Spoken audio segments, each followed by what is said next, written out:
Hello everyone, സഹകാരി race plus research methodology ക്ലാസ്സിലേക്ക് എല്ലാവർക്കും സ്വാഗതം. ഇന്നത്തെ ക്ലാസ്സിൽ നമ്മൾ ഡിസ്കസ് ചെയ്യാൻ പോകുന്ന topic types of research design ആണ്. ഡിഫറെൻറ്റ് ടൈപ്സ് ഓഫ് റിസർച്ച് ഡിസൈനുകൾ ഏതൊക്കെയാണ്, ആ ഒരു ടോപ്പിക്കാണ് ഇന്ന് കവർ ചെയ്യാനായിട്ട് പോകുന്നത്. സോ ഫസ്റ്റ് ഓഫ് ഓൾ നമുക്ക് different types of research design അറിയണം എന്നുണ്ടെങ്കിൽ നമുക്ക് റിസർച്ച് ഡിസൈൻ എന്താണെന്ന് അറിയണം അല്ലേ. ഇപ്പോൾ റിസർച്ച് ഡിസൈൻ എന്താണെന്നുള്ളത് നിങ്ങൾ ഓൾറെഡി പഠിച്ചിട്ടുള്ളതായിരിക്കും. ജസ്റ്റ് ഒരു ബ്രീഫ് ഇൻട്രൊഡക്ഷൻ ഞാൻ പറയാം.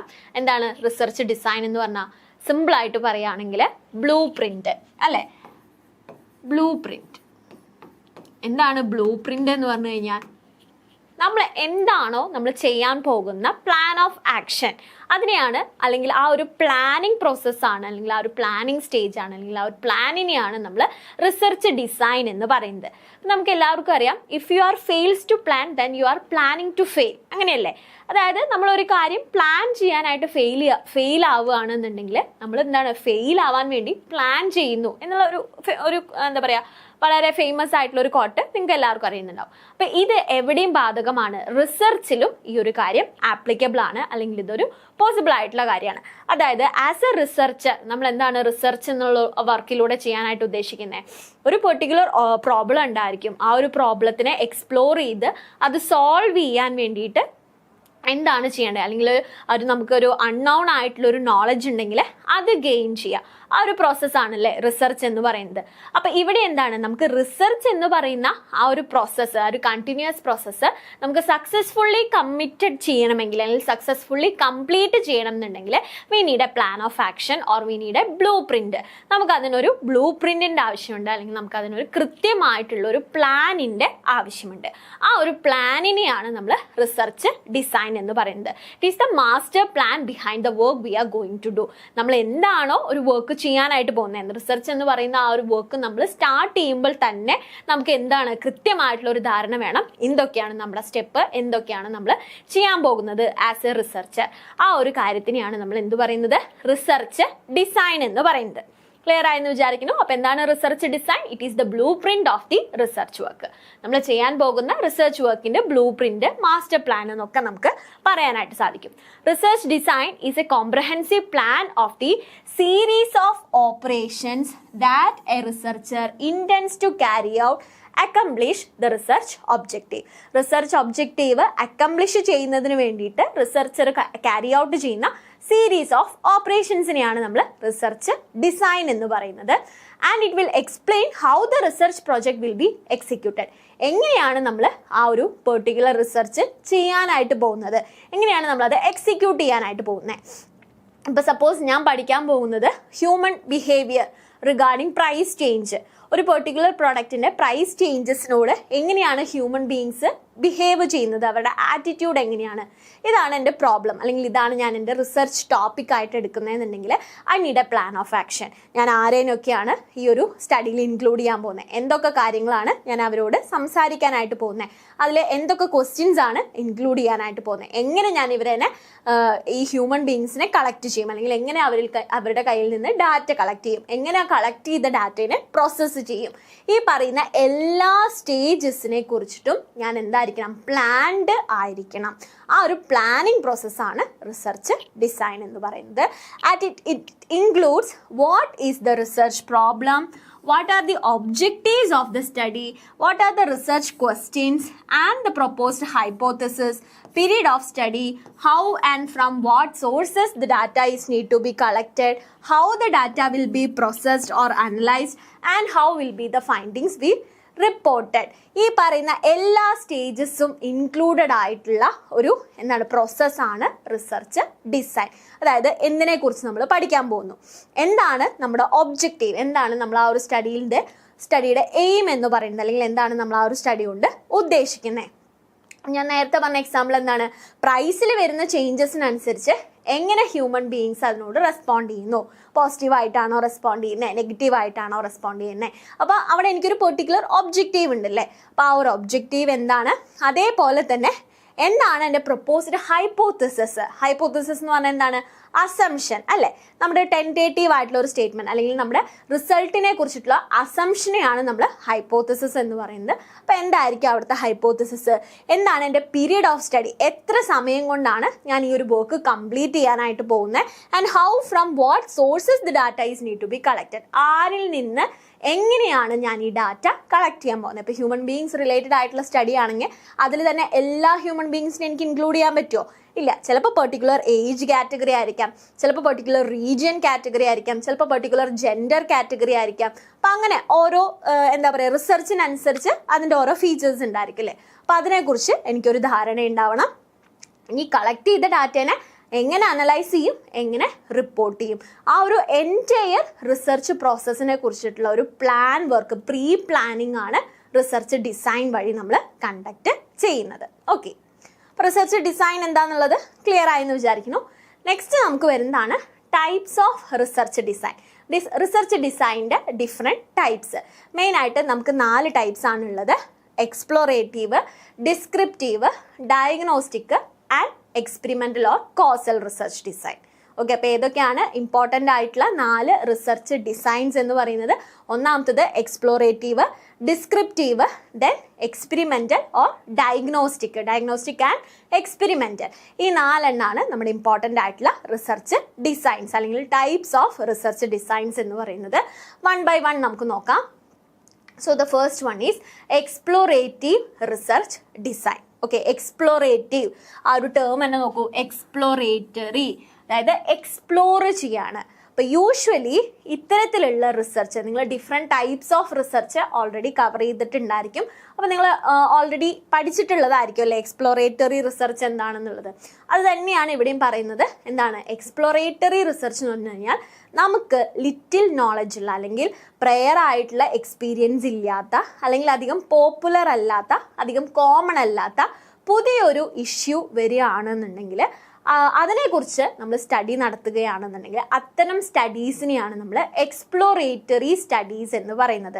അതായത് ആ ഒരു പെർട്ടിക്കുലർ ടോപ്പിക്കിൽ ഇതിനു മുന്നേ ആരും അധികം സ്റ്റഡീസ് നടത്തിയിട്ടുണ്ടാവില്ല, അല്ലെങ്കിൽ ആ ഒരു പെർട്ടിക്കുലർ ടോപ്പിക്ക് വളരെ പുതിയതായിട്ടുള്ള ഒരു ടോപ്പിക്കായിരിക്കും, അല്ലെങ്കിൽ അധികം എക്സ്പ്ലോർ ചെയ്യപ്പെടാത്ത ഒരു ഏരിയ ആയിരിക്കും. അപ്പോൾ അത്തരം ടോപ്പിക്സിൽ നിങ്ങൾ റിസർച്ച് കണ്ടക്ട് ചെയ്യുകയാണ്, അല്ലെങ്കിൽ ഒരുപാട് പ്രയർ ഇൻഫോർമേഷൻസ് അവൈലബിൾ അല്ലാത്ത ഒരു ടോപ്പിക്കിൽ ഒരു പുതിയൊരു സംഭവമായിട്ടാണ് നിങ്ങളത് പഠിക്കാനായിട്ട് പോകുന്നത്. ഇപ്പോൾ GST ഇൻട്രൊഡ്യൂസ് ചെയ്ത സമയത്ത് നടത്തുന്ന സ്റ്റഡീസ് എല്ലാം എന്തായിരിക്കും?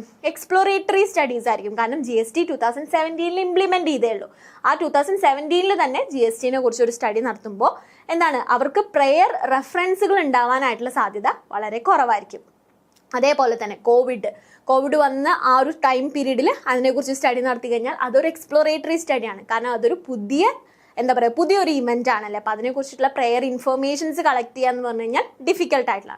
അപ്പോൾ ഇത്തരത്തിൽ ലിറ്റിൽ നോളജ്, നമുക്ക് വളരെ കുറവ് നോളജോ അല്ലെങ്കിൽ കുറവ് അറിവോ മാത്രമുള്ള ഒരു ഏരിയയിൽ അല്ലെങ്കിൽ അധികം എക്സ്പ്ലോർ ചെയ്യപ്പെടാത്ത ഒരു പ്രോബ്ലത്തിനെ നമ്മൾ സ്റ്റഡി നടത്തുകയാണെന്നുണ്ടെങ്കിൽ അത്തരം സ്റ്റഡീസിനെയാണ് എക്സ്പ്ലോറേറ്റീവ് റിസർച്ച് എന്ന് പറയുന്നത്.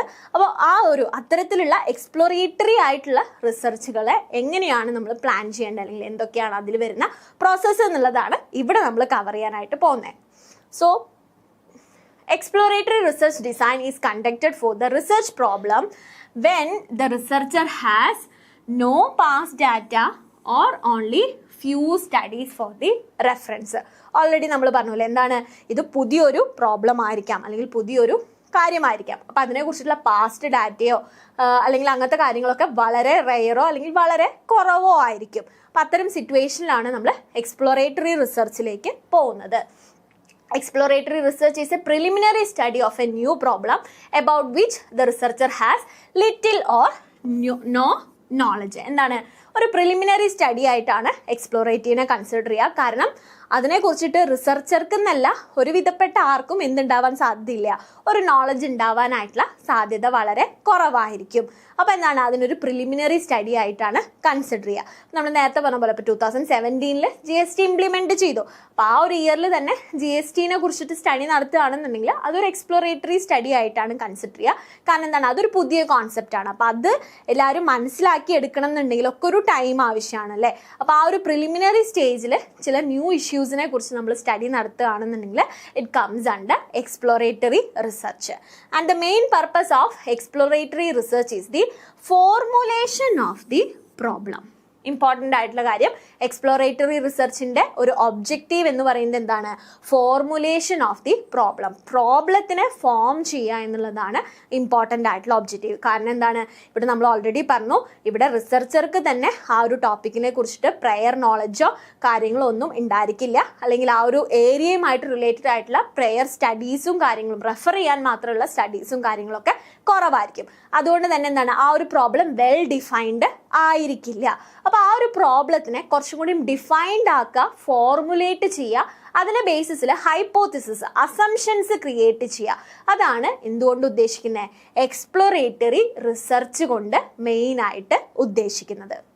ഇപ്പോൾ ഒരു പെർട്ടിക്കുലർ റീജിയനിൽ മാത്രം മോർട്ടാലിറ്റി റേറ്റ് കുറവാണ്, മറ്റ് റീജിയൻസുമായിട്ട് കമ്പയർ ചെയ്യും. ഇപ്പോൾ ഒരു സ്റ്റേറ്റിലെ ഒരു 4 റീജിയൻസ് ഉണ്ടെന്ന് വിചാരിക്കാം. അതിൽ ഒരു റീജിയനിൽ മാത്രം മോർട്ടാലിറ്റി റേറ്റ് കുറവും മറ്റ് റീജിയൻസിൽ മോർട്ടാലിറ്റി റേറ്റ് കൂടുതലാണെന്ന് വിചാരിക്കാം. അപ്പോൾ എന്തുകൊണ്ട് ഈ ഒരു പെർട്ടിക്കുലർ റീജിയനിൽ മാത്രം മോർട്ടാലിറ്റി റേറ്റ് കുറവാണ് എന്നുള്ളതാണ് എൻ്റെ സ്റ്റഡി എന്ന് വിചാരിക്കുക. അപ്പോൾ അതിനെക്കുറിച്ച് ഇതിന് മുന്നേ ആരും സ്റ്റഡി ചെയ്തിട്ടില്ല, അതിൻ്റെ റീസൺസും ആർക്കും അറിയില്ല എന്നുണ്ടെങ്കിൽ it's A kind of exploratory, അതൊരു എക്സ്പ്ലോറേറ്ററി സ്റ്റഡി ആയിട്ടാണ് കൺസിഡർ ചെയ്യുക. അപ്പോൾ ആ ഒരു സ്റ്റഡിയിൽ നിന്ന് ഞാൻ അനലൈസ് ചെയ്യുന്ന അല്ലെങ്കിൽ ഞാൻ ഫൈൻഡ് ഔട്ട് ചെയ്യുന്ന കാര്യങ്ങൾ എന്താണ്, ഒരു പ്രിലിമിനറി ഫൈൻഡിങ്സ് ആയിട്ടാണ് കൺസിഡർ ചെയ്യുക, അല്ലെങ്കിൽ ഭാവിയിൽ വരാൻ പോകുന്ന ഫർദർ റിസർച്ചിന് വേണ്ട എന്താണ് ഒരു പാവ് സ്റ്റെപ്സ് അത് ഫോം ചെയ്യുക മാത്രമാണ് ചെയ്യുന്നത്. ഓക്കെ, അപ്പോൾ ഇത്രയും കാര്യങ്ങളാണ് നമ്മുടെ എക്സ്പ്ലോറേറ്ററി റിസർച്ച് ഡിസൈൻ്റെ ഒരു ബ്രീഫ് ആയിട്ടുള്ള ഒരു ഇൻട്രൊഡക്ഷൻ എന്ന് പറയുന്നത്. അപ്പോൾ എക്സ്പ്ലോറേറ്ററി റിസർച്ച് ഡിസൈൻ എന്ന് പറഞ്ഞു കഴിഞ്ഞാൽ എന്താണ്, റിസർച്ചർക്ക് തന്നെ പ്രയർ നോളജോ അല്ലെങ്കിൽ റെഫർ ചെയ്യാനായിട്ട് ഒരുപാട് സ്റ്റഡീസോ ഒന്നുമില്ലാത്ത ന്യൂ ആയിട്ടുള്ള ഒരു ടോപ്പിക്കിനെ കുറിച്ചിട്ടുള്ള റിസർച്ച് ആയിരിക്കും ഉണ്ടായിരിക്കുക. അതിൻ്റെ മെയിൻ ആയിട്ടുള്ള ഒബ്ജക്റ്റീവ് എന്ന് പറയുന്നത് എന്തായിരിക്കും, ഫോർമുലേഷൻ ഓഫ് ദ പ്രോബ്ലം, അല്ലെങ്കിൽ ക്ലിയർ ഡിഫൈനിങ് ദ പ്രോബ്ലം. ആ ഒരു പ്രോബ്ലത്തിനെ ക്ലിയർലി ഡിഫൈൻ ചെയ്യുക എന്നുള്ളൊരു കാര്യം കൂടിയായിരിക്കും അവിടുത്തെ ഒരു മെയിൻ ഒബ്ജക്റ്റീവ് എന്ന് പറയുന്നത്. അതുകൊണ്ട് തന്നെ എന്ത് പറയുന്നു, നമ്മുടെ എക്സ്പ്ലോറേറ്ററി റിസർച്ചിനെ പറയുന്ന ഒരു പേരാണ് ഫോർമുലേറ്റീവ് റിസർച്ച്. അത് ഇമ്പോർട്ടൻ്റ് ആണ്. എക്സ്പ്ലോറേറ്ററി റിസർച്ചിൻ്റെ മറ്റൊരു പേരാണ് ഫോർമുലേറ്റീവ് റിസർച്ച്. എന്താണ് അതിൻ്റെ റീസൺ? കാരണം this research is used for formulating or clarifying the problem. ആ ഒരു പ്രോബ്ലത്തിനെ ക്ലാരിഫൈ ചെയ്യാൻ അല്ലെങ്കിൽ അതിനെ ഫോർമുലേറ്റ് ചെയ്യാൻ വേണ്ടിയിട്ടാണ് ഈ ഒരു റിസർച്ച് യൂസ് ചെയ്യുന്നത്. Because it's A new thing അല്ലെ, ഒരു ന്യൂ ഇവൻ്റ് ആണ്, ന്യൂ കോൺസെപ്റ്റ് ആണ്, അല്ലെങ്കിൽ ഒരു ന്യൂ ഇഷ്യൂ ആണ്. അപ്പോൾ അതിനെ കൂടുതൽ ഫർദർ ഡിഫൈൻ ചെയ്യേണ്ട ആവശ്യമുണ്ട്. അതിന് ഉപയോഗിക്കുന്നത് കൊണ്ട് തന്നെയാണ് ഇതിനെ ഫോർമുലേറ്റീവ് റിസർച്ച് എന്ന് പറയുന്നത്. Okay, then features of exploratory research design. ഇനി എക്സ്പ്ലോറേറ്ററി റിസർച്ച് ഡിസൈനിൻ്റെ ഫീച്ചേഴ്സ്, നമ്മൾ എക്സ്പ്ലോറേറ്ററി റിസർച്ചിന് ഒരു പ്ലാൻ പ്രിപ്പയർ ചെയ്യുന്ന സമയത്ത് ആ ഒരു പ്ലാനിന് ഉണ്ടായിരിക്കേണ്ട സവിശേഷതകൾ അല്ലെങ്കിൽ ഫീച്ചേഴ്സ് എന്തൊക്കെയാണെന്നുള്ളതാണ്. The first one, sample size may not be representative. That means probability sampling may not be possible. നമ്മൾ ഓൾറെഡി പറഞ്ഞു, ഇവിടെ എന്താണ്, ആ ഒരു പെർട്ടിക്കുലർ ടോപ്പിക്കിനെ കുറിച്ചിട്ട് അറിവുള്ള ആളുകൾ അല്ലെങ്കിൽ അതിൽ ഇൻവോൾവ് ആയിട്ടുള്ള ആളുകളുടെ എണ്ണം വളരെ കുറവായിരിക്കും. അപ്പോൾ നമ്മൾ പ്രോബബിലിറ്റി സാമ്പിളിംഗ് മെത്തേഡ് ഉപയോഗിക്കുകയാണ്, റാൻഡംലി ചൂസ് ചെയ്യുകയാണെന്നുണ്ടെങ്കിൽ, ഇപ്പോൾ 10 പേരുണ്ട്, ഓക്കെ, അതിൽ മേ ബി ഒരു 2-3 ആളുകൾക്ക് മാത്രമേ ആ ഒരു ടോപ്പിക്ക് റിലേറ്റഡ് ആയിട്ട് എനിക്ക് ഇൻഫർമേഷൻ തരാനായിട്ട് സാധിക്കുള്ളൂ എന്ന് വിചാരിക്കുക. പക്ഷെ ഞാൻ ഈ 10 പേരിൽ റാൻഡംലി ഏതെങ്കിലും 2 ആളുകളെ അല്ലെങ്കിൽ 3 ആളുകളെ സെലക്ട് ചെയ്ത് കഴിഞ്ഞാൽ അവർക്ക് ഇതിനെക്കുറിച്ചുള്ള ഒരു ഇൻഫർമേഷൻ പാസ് ചെയ്യാൻ സാധിക്കണം എന്ന് യാതൊരു നിർബന്ധവും ഇല്ല അല്ലേ. കാരണം ഇതെല്ലാവർക്കും അറിവുള്ള ഒരു ടോപ്പിക്ക് ആയിരിക്കില്ല. അപ്പോൾ അവിടെ ഏറ്റവും ബെറ്റർ ആയിട്ട് വരിക നോൺ പ്രോബബിലിറ്റി സാമ്പിളിംഗ് മെത്തേഡ് ആയിരിക്കും. ക്ലിയർ ആണല്ലോ. അപ്പോൾ നമ്മുടെ എക്സ്പ്ലോറേറ്ററി റിസർച്ച് ഡിസൈനിൽ സാമ്പിളിംഗ് മെത്തേഡ് കൺസിഡർ ചെയ്യുന്ന സമയത്ത് അല്ലെങ്കിൽ സാമ്പിളിംഗ് മെത്തേഡ് തീരുമാനിക്കുന്ന സമയത്ത്, ഡിസൈഡ് ചെയ്യുന്ന സമയത്ത് we should go for non probability method rather than probability method. നമ്മൾ പ്രോബബിലിറ്റി മെത്തേഡ് ചൂസ് ചെയ്യുന്നതിന് പകരം നോൺ പ്രോബബിലിറ്റി മെത്തേഡ് ചൂസ് ചെയ്യണം. കാരണം ആ ഒരു ടോപ്പിക്കിൽ ആ ഒരു ഏരിയയെ കുറിച്ചിട്ട് നമുക്ക് ഇൻഫോർമേഷൻ തരാൻ സാധിക്കുന്ന ആളുകളെ പർപ്പസ്ഫുള്ളി ഇൻക്ലൂഡ് ചെയ്യാനായിട്ട് ശ്രമിക്കണം.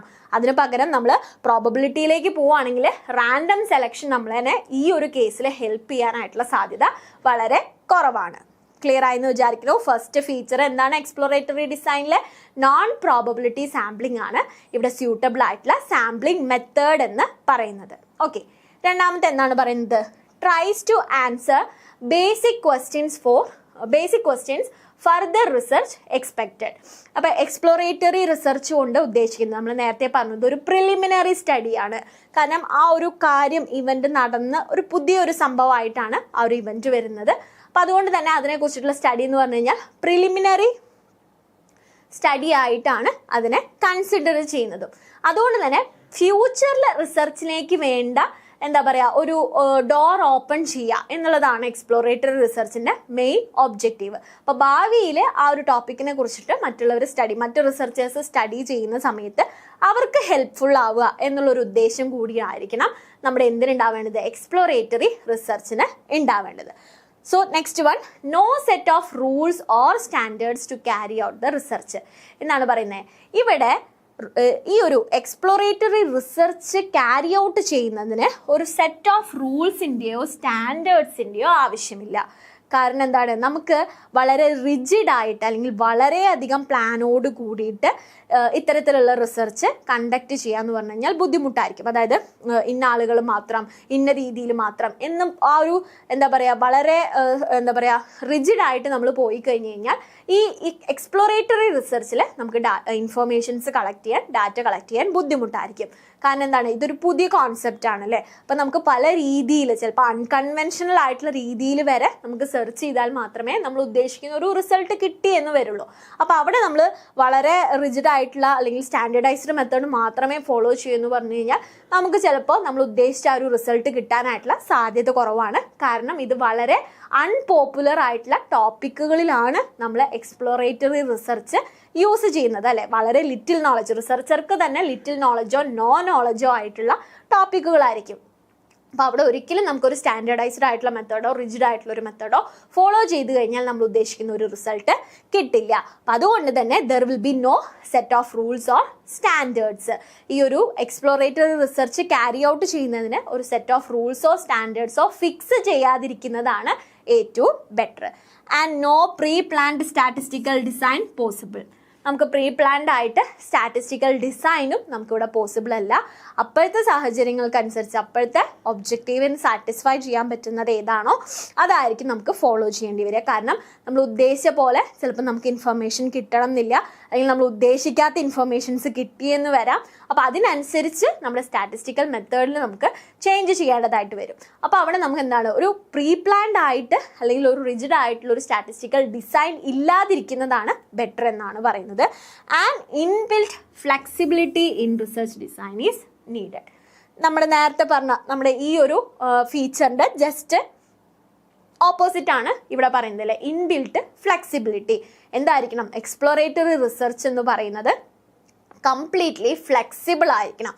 കാരണം അതൊരു പുതിയ ടോപ്പിക്കിൽ അല്ലെങ്കിൽ പുതിയൊരു ഏരിയയിൽ, അതും നമുക്ക് പ്രയർ റെഫറൻസിന് വേണ്ടിയിട്ടുള്ള സ്റ്റഡീസ് വളരെ റെയർ ആയിട്ടുള്ള കേസുകളിലാണ് നമ്മൾ എക്സ്പ്ലോറേറ്ററി റിസർച്ച് കണ്ടക്ട് ചെയ്യാനായിട്ട് പോകുന്നത്. അപ്പോൾ അവിടെ ഒരിക്കലും നമുക്ക് വളരെ സ്ട്രിക്റ്റ് ആയിട്ടുള്ള ഒരു മെത്തേഡ് ഫോളോ ചെയ്യാനായിട്ട് സാധിക്കില്ല.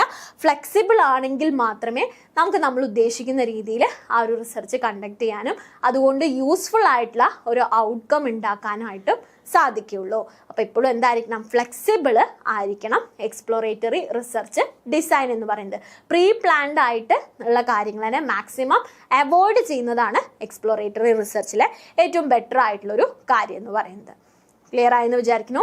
ഇതൊക്കെയാണ് features of exploratory research design. Okay, അപ്പോൾ എന്തൊക്കെയാണ് ഫീച്ചേഴ്സിൽ പറഞ്ഞത്?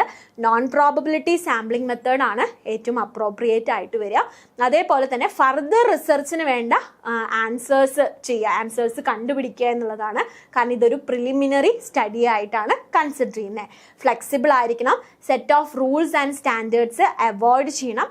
പ്രീ പ്ലാൻഡ് ആയിട്ടുള്ള സ്റ്റാറ്റിസ്റ്റിക്കൽ ഡിസൈൻസും എന്തായിരിക്കില്ല, സ്യൂട്ടബിൾ ആയിരിക്കില്ല. ഫ്ലെക്സിബിലിറ്റി ആണ് ഇവിടുത്തെ ഇമ്പോർട്ടൻ്റ് ആയിട്ടുള്ള ഫീച്ചർ അല്ലെങ്കിൽ ആസ്പെക്റ്റ് എന്ന് പറയുന്നത്. ഓക്കെ, അപ്പം ഇത്രയാണ് ഫീച്ചേഴ്സിൽ വരുന്നത്. നെക്സ്റ്റ് നമുക്ക് വരുന്നതാണ് മെത്തേഡ്സ് ഓഫ് എക്സ്പ്ലോറേറ്ററി റിസർച്ച്. ഇനി എങ്ങനെ നമുക്ക് എക്സ്പ്ലോറേറ്ററി റിസർച്ച് കണ്ടക്ട് ചെയ്യാം, അല്ലെങ്കിൽ എങ്ങനെയൊക്കെ അതിന് വേണ്ട ഇൻഫോർമേഷൻസ് കളക്ട് ചെയ്യാം. നമ്മൾ നേരത്തെ പറഞ്ഞു അല്ലേ, എല്ലാവർക്കും ഈ ഒരു കാര്യത്തിനെ കുറിച്ചിട്ട് അവെയർ ആകണം എന്നില്ല. അപ്പം നമുക്ക് ഇൻഫോർമേഷൻ കിട്ടാനായിട്ടുള്ള സോഴ്സ് എന്ന് പറയുന്നത് വളരെ വളരെ ലിമിറ്റഡ് ആയിരിക്കും. അപ്പോൾ മെയിനായിട്ട് നമുക്ക് റിസർച്ചർക്ക് ഡിപ്പെൻഡ് ചെയ്യാൻ സാധിക്കുന്ന 3 മെത്തേഡ്സ് ആണ് എക്സ്പ്ലോറേറ്ററി റിസർച്ചിലുള്ളത്. The first one literature survey, second one experience survey and the third one case study. Okay, ഇങ്ങനെ 3 മെത്തേഡ്സ് ആണ് എക്സ്പ്ലോറേറ്ററി റിസർച്ചിൽ different methods where a researcher can relies എന്ന് പറയുന്നത്. ഏതൊക്കെയാണ് 3 മെത്തേഡ്സ്? ഒന്ന് എക്സ്പീരിയൻസ് സർവേ, പിന്നെ ഒന്ന് literature survey and the third one is case study. നമുക്ക് 1 by 1 നോക്കാം. എന്താണ് ലിറ്ററേച്ചർ, എന്താണ് എക്സ്പീരിയൻസ്, എന്താണ് കേസ് സ്റ്റഡി എന്നുള്ളത് നോക്കാം. Okay, so the first one is literature survey. A comprehensive review of the research work already done on the topic or area related to study. നമ്മൾ നേരത്തെ പറഞ്ഞു എക്സ്പ്ലോറേറ്ററി റിസർച്ചിൽ എന്താണ് പ്രയർ സ്റ്റഡീസ് റെഫർ ചെയ്യാനുള്ളത് കുറവായിരിക്കും എന്ന് പറഞ്ഞു. കുറവാണെന്നാണ്, നമുക്ക് ഒരിക്കലും ഒരു സ്റ്റഡീസും നടന്നിട്ടില്ല എന്ന് പറയാനായിട്ട് സാധിക്കില്ല അല്ലേ. അപ്പം മേ ബി സ്റ്റഡീസ് ഉണ്ട് എന്നുണ്ടെങ്കിൽ, ഓക്കെ, നമുക്ക് മുന്നത്തെ സ്റ്റഡീസ് ഉണ്ട് എന്നുണ്ടെങ്കിൽ നമുക്ക് ഡിപ്പെൻഡ് ചെയ്യാൻ പറ്റുന്ന ഒരു മെത്തേഡാണ് ലിറ്ററേച്ചർ സർവേ എന്ന് പറയുന്നത്. അപ്പം എന്താണ്, ഓൾറെഡി ആ ഒരു ടോപ്പിക് റിലേറ്റഡ് ആയിട്ട് അല്ലെങ്കിൽ ആ ഒരു ഏരിയ റിലേറ്റഡ് ആയിട്ട് നടത്തിയിട്ടുള്ള സ്റ്റഡീസിനെ നമുക്ക് യൂസ് ചെയ്യാം. അപ്പോൾ സപ്പോസ് കോവിഡ് വന്നിട്ട് കോവിഡിനെ കുറിച്ചുള്ള ഒരു സ്റ്റഡിയാണെന്ന് വിചാരിക്കാം. അപ്പോൾ ചിലപ്പോൾ കോവിഡിനെ കുറിച്ചിട്ടുള്ള സ്റ്റഡീസ് ഇതുവരെ ഉണ്ടായിട്ടുണ്ടാവില്ല, പക്ഷെ അതിനോട് സിമിലർ ആയിട്ടുള്ള നാച്ചുറൽ കലാമിറ്റീസ് റിലേറ്റഡ് ആയിട്ടുള്ള സ്റ്റഡീസ് വേറെ ഉണ്ടാവാം. അപ്പോൾ അത് നമുക്ക് റെഫർ ചെയ്യാനായിട്ട് സാധിക്കും, അല്ലെ, റിസർച്ചർക്ക് റെഫർ ചെയ്യാം. അതിൽ നിന്നുള്ള ഫൈൻഡിങ്സ് ചിലപ്പോൾ നമ്മുടെ സ്റ്റഡീസിൽ നമുക്ക് യൂസ്ഫുൾ ആയി എന്ന് വരാം. അപ്പോൾ അത്തരത്തിൽ നമുക്ക് എന്താണ്, നമ്മുടെ ഏരിയയുമായിട്ട് റിലേറ്റഡ് ആയിട്ടുള്ള മറ്റ് സ്റ്റഡീസ് ഉണ്ടെന്നുണ്ടെങ്കിൽ അതിനെ റിവ്യൂ ചെയ്യുന്നത് എന്താണ്, വൺ ഓഫ് ദി മെത്തേഡാണ്. എക്സ്പ്ലോറേറ്ററി റിസർച്ചിൽ റിസർച്ചർക്ക് യൂസ് ചെയ്യാൻ പറ്റുന്ന ഒരു മെത്തേഡാണ് literature survey. The findings of the research work are available in articles published in research journal. The literature survey can also include a review of theories related to the topic of the study to be found in books and journals. എന്താണ്, മറ്റൊരു researcher publish ചെയ്ത research work മാത്രമല്ല, if there is any kinds of theories related with the topic, നമ്മൾ പഠിക്കുന്ന ഒരു ടോപ്പിക്കുമായിട്ട് related ആയിട്ട് theories ഉണ്ടെങ്കിൽ ആ തിയറീസും നിങ്ങൾക്ക് ഇൻക്ലൂഡ് ചെയ്യാം. ഇപ്പം നിങ്ങൾക്ക് മോട്ടിവേഷണൽ തിയറീസിനെ കുറിച്ചിട്ട് നിങ്ങൾ അവെയർ ആയിരിക്കും അല്ലേ. അപ്പം നിങ്ങളുടെ ടോപ്പിക് ഈ പറയുന്ന മോട്ടിവേഷണൽ തിയറിയുമായിട്ട് റിലേറ്റഡ് ആണ് എന്നുണ്ടെങ്കിൽ എന്താണ്, ആ ഒരു തിയറി റെഫർ ചെയ്യുന്നത് വഴി നിങ്ങൾക്ക് നിങ്ങളുടെ ഫൈൻഡിങ്സിനെ ഒന്നുകൂടി സ്ട്രോങ് ആക്കി മാറ്റാനായിട്ട് സാധിക്കും അല്ലേ. അപ്പം മേ ബി ആ ഒരു ഏരിയയിൽ മുന്നേ ഒരു റിസർച്ചർ നടത്തിയ ഒരു വർക്കല്ല, ഒരു തിയറി ആയിട്ടാണ് അവൈലബിൾ ആയിട്ടുള്ളത് എന്നുണ്ടെങ്കിൽ അതും നിങ്ങൾക്ക് ലിറ്ററേച്ചർ സർവേയുടെ ഭാഗമായിട്ട് ഇൻക്ലൂഡ് ചെയ്യാനായിട്ട് സാധിക്കും. ഓക്കെ, അപ്പോൾ എക്സ്പ്ലോറേറ്ററി റിസർച്ച് ഡിസൈനിലെ ഫസ്റ്റ് മെത്തേഡ് എന്ന് പറയുന്നത് ഏതാണ്, ലിറ്ററേച്ചർ സർവേ ആണ്. പ്രയർ സ്റ്റഡീസ് ഉണ്ട് എന്നുണ്ടെങ്കിൽ അതിനെക്കുറിച്ചിട്ടുള്ള നോളജ് എയിം ചെയ്യുക, അല്ലെങ്കിൽ അത് റിവ്യൂ ചെയ്യുക. അതിൻ്റെ ബേസിസിൽ നമ്മുടെ റിസർച്ചിലേക്ക് ആവശ്യമായിട്ടുള്ള ഫൈൻഡിങ്സ് ഐഡൻറ്റിഫൈ ചെയ്യുക. ഇതാണ് ലിറ്ററേച്ചർ സർവേ കൊണ്ട് മെയിനായിട്ട് ഉദ്ദേശിക്കുന്നത്. രണ്ടാമത് വരുന്നതാണ് experience survey. Okay, experience survey എന്താണ്? എക്സ്പീരിയൻസ് സർവേ മെത്തേഡ് നോക്കാം. The process of collecting information regarding the topic of study from the people who are working in the field. എന്താണ്? എക്സ്പീരിയൻസ് സർവേ ആണല്ലേ. So experience ആണ് ഇവിടെ നമ്മൾ എന്ത് ചെയ്യുന്നത്, നമ്മുടെ ഇൻഫോർമേഷൻ കളക്ട് ചെയ്യാൻ വേണ്ടിയിട്ട് നമ്മൾ ഉപയോഗിക്കുന്ന ടൂൾ എന്ന് പറയുന്നത് എന്താണ്, മറ്റൊരു വ്യക്തിയുടെ എക്സ്പീരിയൻസിനെയാണ്.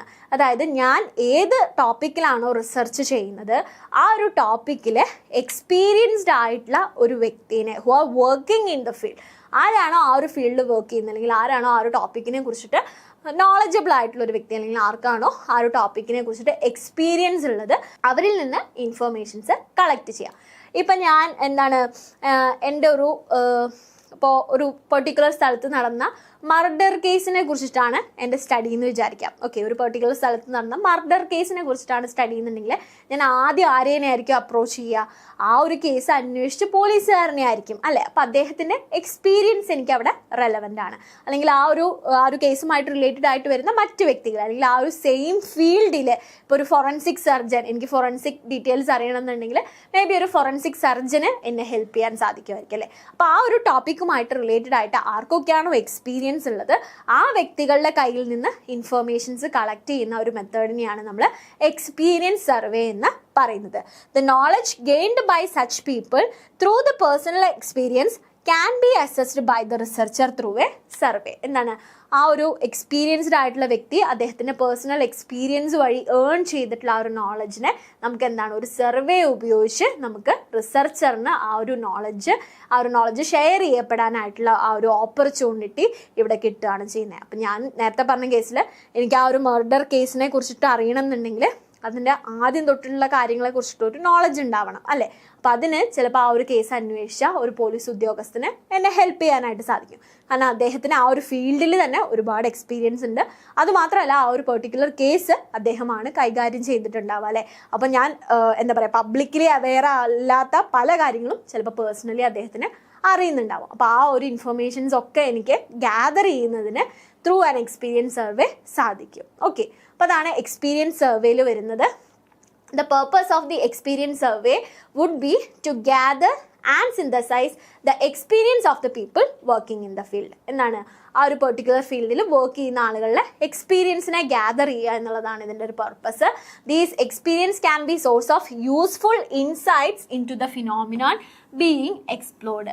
ഈ ഒരു എക്സ്പീരിയൻസ് സർവേ നടത്തുന്നത് വഴി നമ്മൾ നടത്തുന്ന പെർട്ടിക്കുലർ റിസർച്ചിൽ അതെന്താണ്, ക്രിയേറ്റീവ് ആയിട്ടുള്ള അല്ലെങ്കിൽ യൂസ്ഫുൾ ആയിട്ടുള്ള ഇൻസൈറ്റ്സ് ഡെവലപ്പ് ചെയ്യുന്നതിന് ഹെൽപ്പ് ചെയ്യും. And the selection of respondents or people to be included in the experience survey is a critical factor influencing the success of exercise. Important ആയിട്ടുള്ള ഒരു കാര്യം, എക്സ്പീരിയൻസ് സർവേ നടത്തുന്ന സമയത്ത് റിസർച്ചർ ഏറ്റവും കൂടുതൽ ശ്രദ്ധിക്കേണ്ട അല്ലെങ്കിൽ ഏറ്റവും ക്രിട്ടിക്കൽ ആയിട്ടുള്ള അല്ലെങ്കിൽ ഡിഫിക്കൽട്ട് ആയിട്ടുള്ള ഒരു കാര്യം എന്ന് പറഞ്ഞു കഴിഞ്ഞാൽ ആരെയാണ് നമ്മൾ എക്സ്പീരിയൻസ് സർവേയിൽ ഇൻക്ലൂഡ് ചെയ്യാനായിട്ട് പോകുന്നത്. മേ ബി എനിക്കെന്താണ് ഒരു 10 പേര് ഈ ഒരു ഫീൽഡിലുള്ളവരാണ് എന്നറിയുന്നുണ്ടാവും. പക്ഷെ അവരിൽ എല്ലാവരിൽ നിന്നും ഞാൻ ഉദ്ദേശിക്കുന്ന ആ ഒരു ഔട്ട്പുട്ട് എനിക്ക് കിട്ടണം എന്നില്ല. അതിൽ ചിലർ മാത്രമായിരിക്കും അതിനെക്കുറിച്ചിട്ട് വെൽ അവെയർ ആയിട്ടുള്ളവർ, ചിലർക്ക് ലിറ്റിൽ നോളജ് ആയിരിക്കും. ആ ലിറ്റിൽ നോളജ് ചിലപ്പോൾ നമ്മളതിനെ എന്താണ്, നമ്മൾ ഉദ്ദേശിക്കാത്ത രീതിയിൽ ഡൈവേർട്ട് ചെയ്ത് വിടാനും സാധ്യതയുണ്ട്. അപ്പോൾ selection of the candidate for the experience survey is very very important. ആരേനെ ഞാൻ ഈ ഒരു എക്സ്പീരിയൻസ് സർവേയുടെ ഭാഗമായിട്ട് ആരുടെ കയ്യിൽ നിന്നാണ് ഞാൻ ആ ഒരു എക്സ്പീരിയൻസിനെ കുറിച്ചിട്ടുള്ള ഒരു നോളജ് ഗെയിൻ ചെയ്യാനായിട്ട് പോകുന്നതെന്നുള്ളത് വളരെ വളരെ ഇമ്പോർട്ടൻ്റ് ആണ്. അപ്പോൾ ഏറ്റവും എന്താണ് ആയിട്ടുള്ള ഒരു വ്യക്തിനെ മാത്രമേ നമ്മൾ ഇതിൽ ഇൻക്ലൂഡ് ചെയ്യാനായിട്ട് പാടുള്ളൂ. Then the respondents need to be selected purposefully, not randomly. നമ്മൾ നേരത്തെ പറഞ്ഞ ഒരു ഫീച്ചർ അല്ലേ, എക്സ്പ്ലോറേറ്ററി റിസർച്ചിൻ്റെ ഒരു ഫീച്ചറാണ് നമ്മൾ പറഞ്ഞിട്ടുണ്ടായിരുന്നു. Non probability sampling method is more suitable than the probability എന്ന് നമ്മൾ പറഞ്ഞിരുന്നു. അപ്പോൾ ഇവിടെ അത് തന്നെയാണ് പറയുന്നത്. എന്താണ്, എക്സ്പീരിയൻസ് സർവേ കണ്ടക്ട് ചെയ്യുന്ന സമയത്ത് റാൻഡംലി നമ്മൾ ചൂസ് ചെയ്യുന്നതിനേക്കാളും, റാൻഡംലി ചൂസ് ചെയ്യാന്ന് പറഞ്ഞാൽ എന്താ, 10 പേരുണ്ടെങ്കിൽ 10 പേർക്കും ഈക്വൽ ചാൻസ് ആണ് അവിടെ നമ്മുടെ സർവേയുടെ ഭാഗമാവാനായിട്ട്. പക്ഷെ ആ ഒരു സെലക്ട് ചെയ്യപ്പെടുന്ന വ്യക്തി നമ്മൾ ഉദ്ദേശിക്കുന്ന ഒരു റിസൾട്ട് നമുക്ക് തരണം എന്നില്ല. അപ്പോൾ ഏറ്റവും ബെറ്റർ എന്ന് പറയുന്നത് പർപ്പസ്ഫുള്ളി ചൂസ് ചെയ്യുന്നതാണ്. അതായത് നമ്മൾ പർട്ടിക്കുലർ ക്രൈറ്റീരിയ വെക്കുകയാണ്. ഇപ്പോൾ എനിക്ക് ഒരു എന്താ പറയുക, കോളേജിനെ കുറിച്ചിട്ട്, അവൻ്റെ ആ ഒരു കോളേജിൻ്റെ പെർഫോമൻസിനെ കുറിച്ചിട്ടാണ് അറിയേണ്ടത്. അപ്പോൾ മേ ബി എനിക്ക് 10 ടീച്ചേഴ്സ്, ആ ഒരു കോളേജിലെ 10 ടീച്ചേഴ്സ് അവൈലബിൾ ആണെന്ന് വിചാരിക്കുക. ആ 10 പേരിൽ നിന്ന് ഞാൻ റാൻഡംലി ചൂസ് ചെയ്യുന്നതിനേക്കാളും എനിക്ക് ബെറ്റർ ആവുക ഏതായിരിക്കും, ഞാൻ ഒരു ക്രൈറ്റീരിയ വെക്കുകയാണ്, 10 വർഷത്തിൽ കൂടുതൽ ആ ഒരു കോളേജിൽ എക്സ്പീരിയൻസ് ഉള്ള ടീച്ചേഴ്സിന് മാത്രം മതി എന്നൊരു ക്രൈറ്റീരിയ ഞാൻ ഫിക്സ് ചെയ്ത് അങ്ങനെയുള്ള ടീച്ചേഴ്സിനെ പർപ്പസ്ഫുള്ളി ഞാൻ സെലക്ട് ചെയ്ത് കഴിഞ്ഞ് കഴിഞ്ഞാൽ അതായിരിക്കും കുറച്ചും കൂടി ബെറ്റർ ആയിട്ട് വരിക അല്ലേ.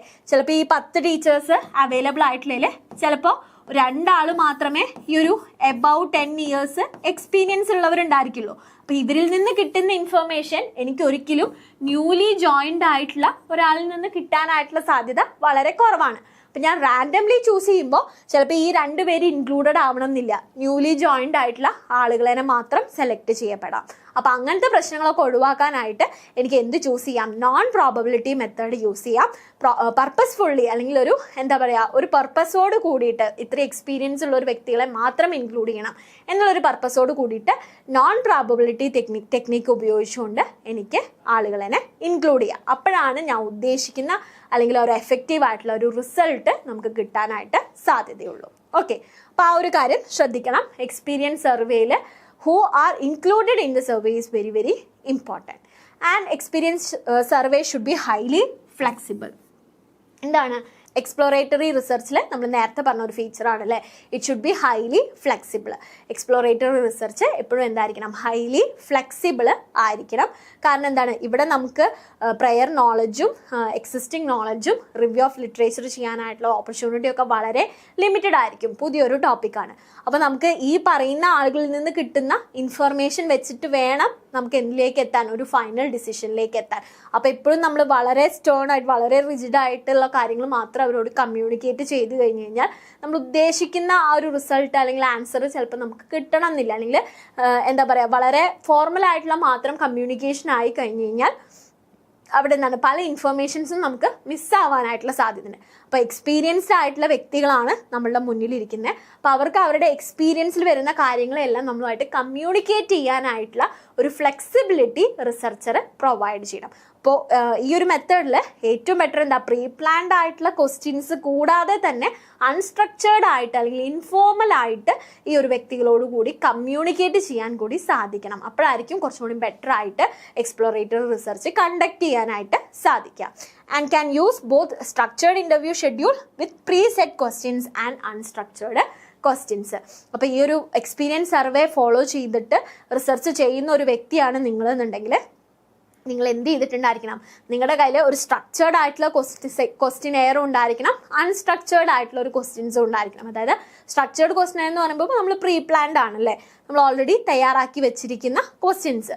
പക്ഷേ പലപ്പോഴും എന്താണ്, ആ വ്യക്തി എക്സ്പീരിയൻസ്ഡ് ആയിട്ടുള്ളൊരു വ്യക്തി അദ്ദേഹത്തിൻ്റെ എക്സ്പീരിയൻസിൽ നിന്ന് കാര്യങ്ങൾ പറയുന്ന സമയത്ത് ആ ഒരു എന്താ പറയുക, ആ ഒരു കമ്മ്യൂണിക്കേഷൻ വഴി അല്ലെങ്കിൽ ആ ഇൻട്രാക്ഷനിൽ നിന്ന് നമുക്ക് പല ഇൻഫർമേഷൻസും കിട്ടാനായിട്ട് സാധ്യതയുണ്ട്. അപ്പോൾ അത്തരത്തിലുള്ള ഒരു ഇൻഫോർമൽ ടോക്കിങ്ങിന് വേണ്ടിയിട്ടുള്ള ഇൻഫോർമൽ ടോക്സ് കൂടി കണ്ടക്ട് ചെയ്യാനായിട്ട് എപ്പോഴും ആരും ശ്രദ്ധിക്കണം എന്നാണ് പറയുന്നത്. Exploratory research experience survey conduct ചെയ്യുന്ന സമയത്ത് അതിനുള്ള പ്രത്യേകം ഇനീഷ്യേറ്റീവ് കൂടി അവർ കൺസിഡർ ചെയ്യണം. ഓക്കെ, അപ്പോൾ ഇത്രയും കാര്യങ്ങളാണ് എക്സ്പീരിയൻസ് സർവേയിൽ വരുന്നത്.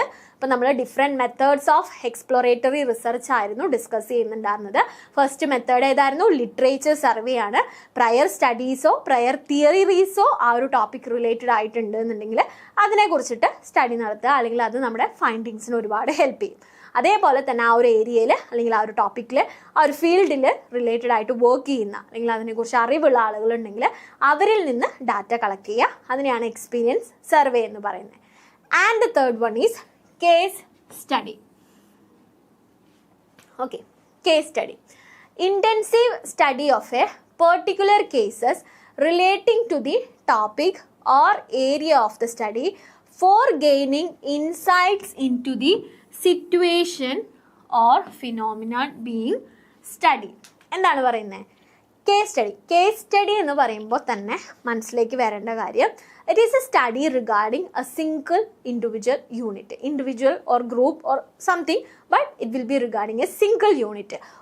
ഒരു സിംഗിൾ യൂണിറ്റിനെ കുറിച്ചിട്ടുള്ള എന്താ പറയുക സ്റ്റഡീസിനെയാണ് നമ്മൾ യൂഷ്വലി കേസ് സ്റ്റഡി എന്ന് പറയുക. അപ്പോൾ സപ്പോസ് ഒരു പെർട്ടിക്കുലർ സ്റ്റുഡൻറ്റിൻ്റെ ലേണിംഗ് എന്താ പറയുക ഡിഫിക്കൽട്ടി അതാണ് നിങ്ങൾ പഠിക്കുന്നതെന്ന് വിചാരിക്കുക. അപ്പോൾ അവിടെ എന്താണ്, നിങ്ങൾ ഒരു ക്ലാസ്സിൽ ചിലപ്പോൾ 50 കുട്ടികളുണ്ടാവും, 50 ആളെയും എടുത്തിട്ടല്ല സ്റ്റഡി നടത്തുന്നത്, അല്ലെങ്കിൽ 50 പേരിൽ നിന്ന് ഒരു 10 ആളെ എടുത്തിട്ടല്ല അവരുടെ ലേണിംഗ് ഡിഫിക്കൽട്ടീസ് നോക്കുന്നത്. ഒരു പെർട്ടിക്കുലർ സ്റ്റുഡൻറ്റിൻ്റെ മാത്രം ലേണിംഗ് ഡിഫിക്കൽട്ടീസ് ആണ് നിങ്ങൾ പഠിക്കുന്നതെന്നുണ്ടെങ്കിൽ അതെന്താണ്, അതൊരു കേസ് സ്റ്റഡിയാണ്. കാരണം ആ ഒരു പെർട്ടിക്കുലർ ഇൻഡിവിജ്വലിനെ മാത്രമേ നമ്മളവിടെ ഫോക്കസ് ചെയ്യുന്നുള്ളൂ. അപ്പോൾ അത്തരം സ്റ്റഡീസ്, അപ്പം നിങ്ങൾ ചെയ്യുന്ന എക്സ്പ്ലോറേറ്ററി റിസർച്ച് റിലേറ്റഡ് ആയിട്ട് എന്തെങ്കിലും പെർട്ടിക്കുലർ റിലേറ്റഡ് കേസസ് ഉണ്ടെങ്കിൽ ആ ഒരു സിംഗിൾ ഇൻഡിവിജ്വൽ കേസിനെ മാത്രം ഫോക്കസ് ചെയ്യുന്നത് വഴി നമുക്ക് എന്താണ്, നമുക്ക് യൂസ്ഫുൾ ആയിട്ടുള്ള കുറച്ച് ഇൻസൈറ്റ്സ് കിട്ടാനായിട്ട് സാധ്യതയുണ്ട്, അല്ലെങ്കിൽ ഇൻഫർമേഷൻ കിട്ടാനായിട്ട് സാധ്യതയുണ്ട് എന്നാണ് പറയുന്നത്.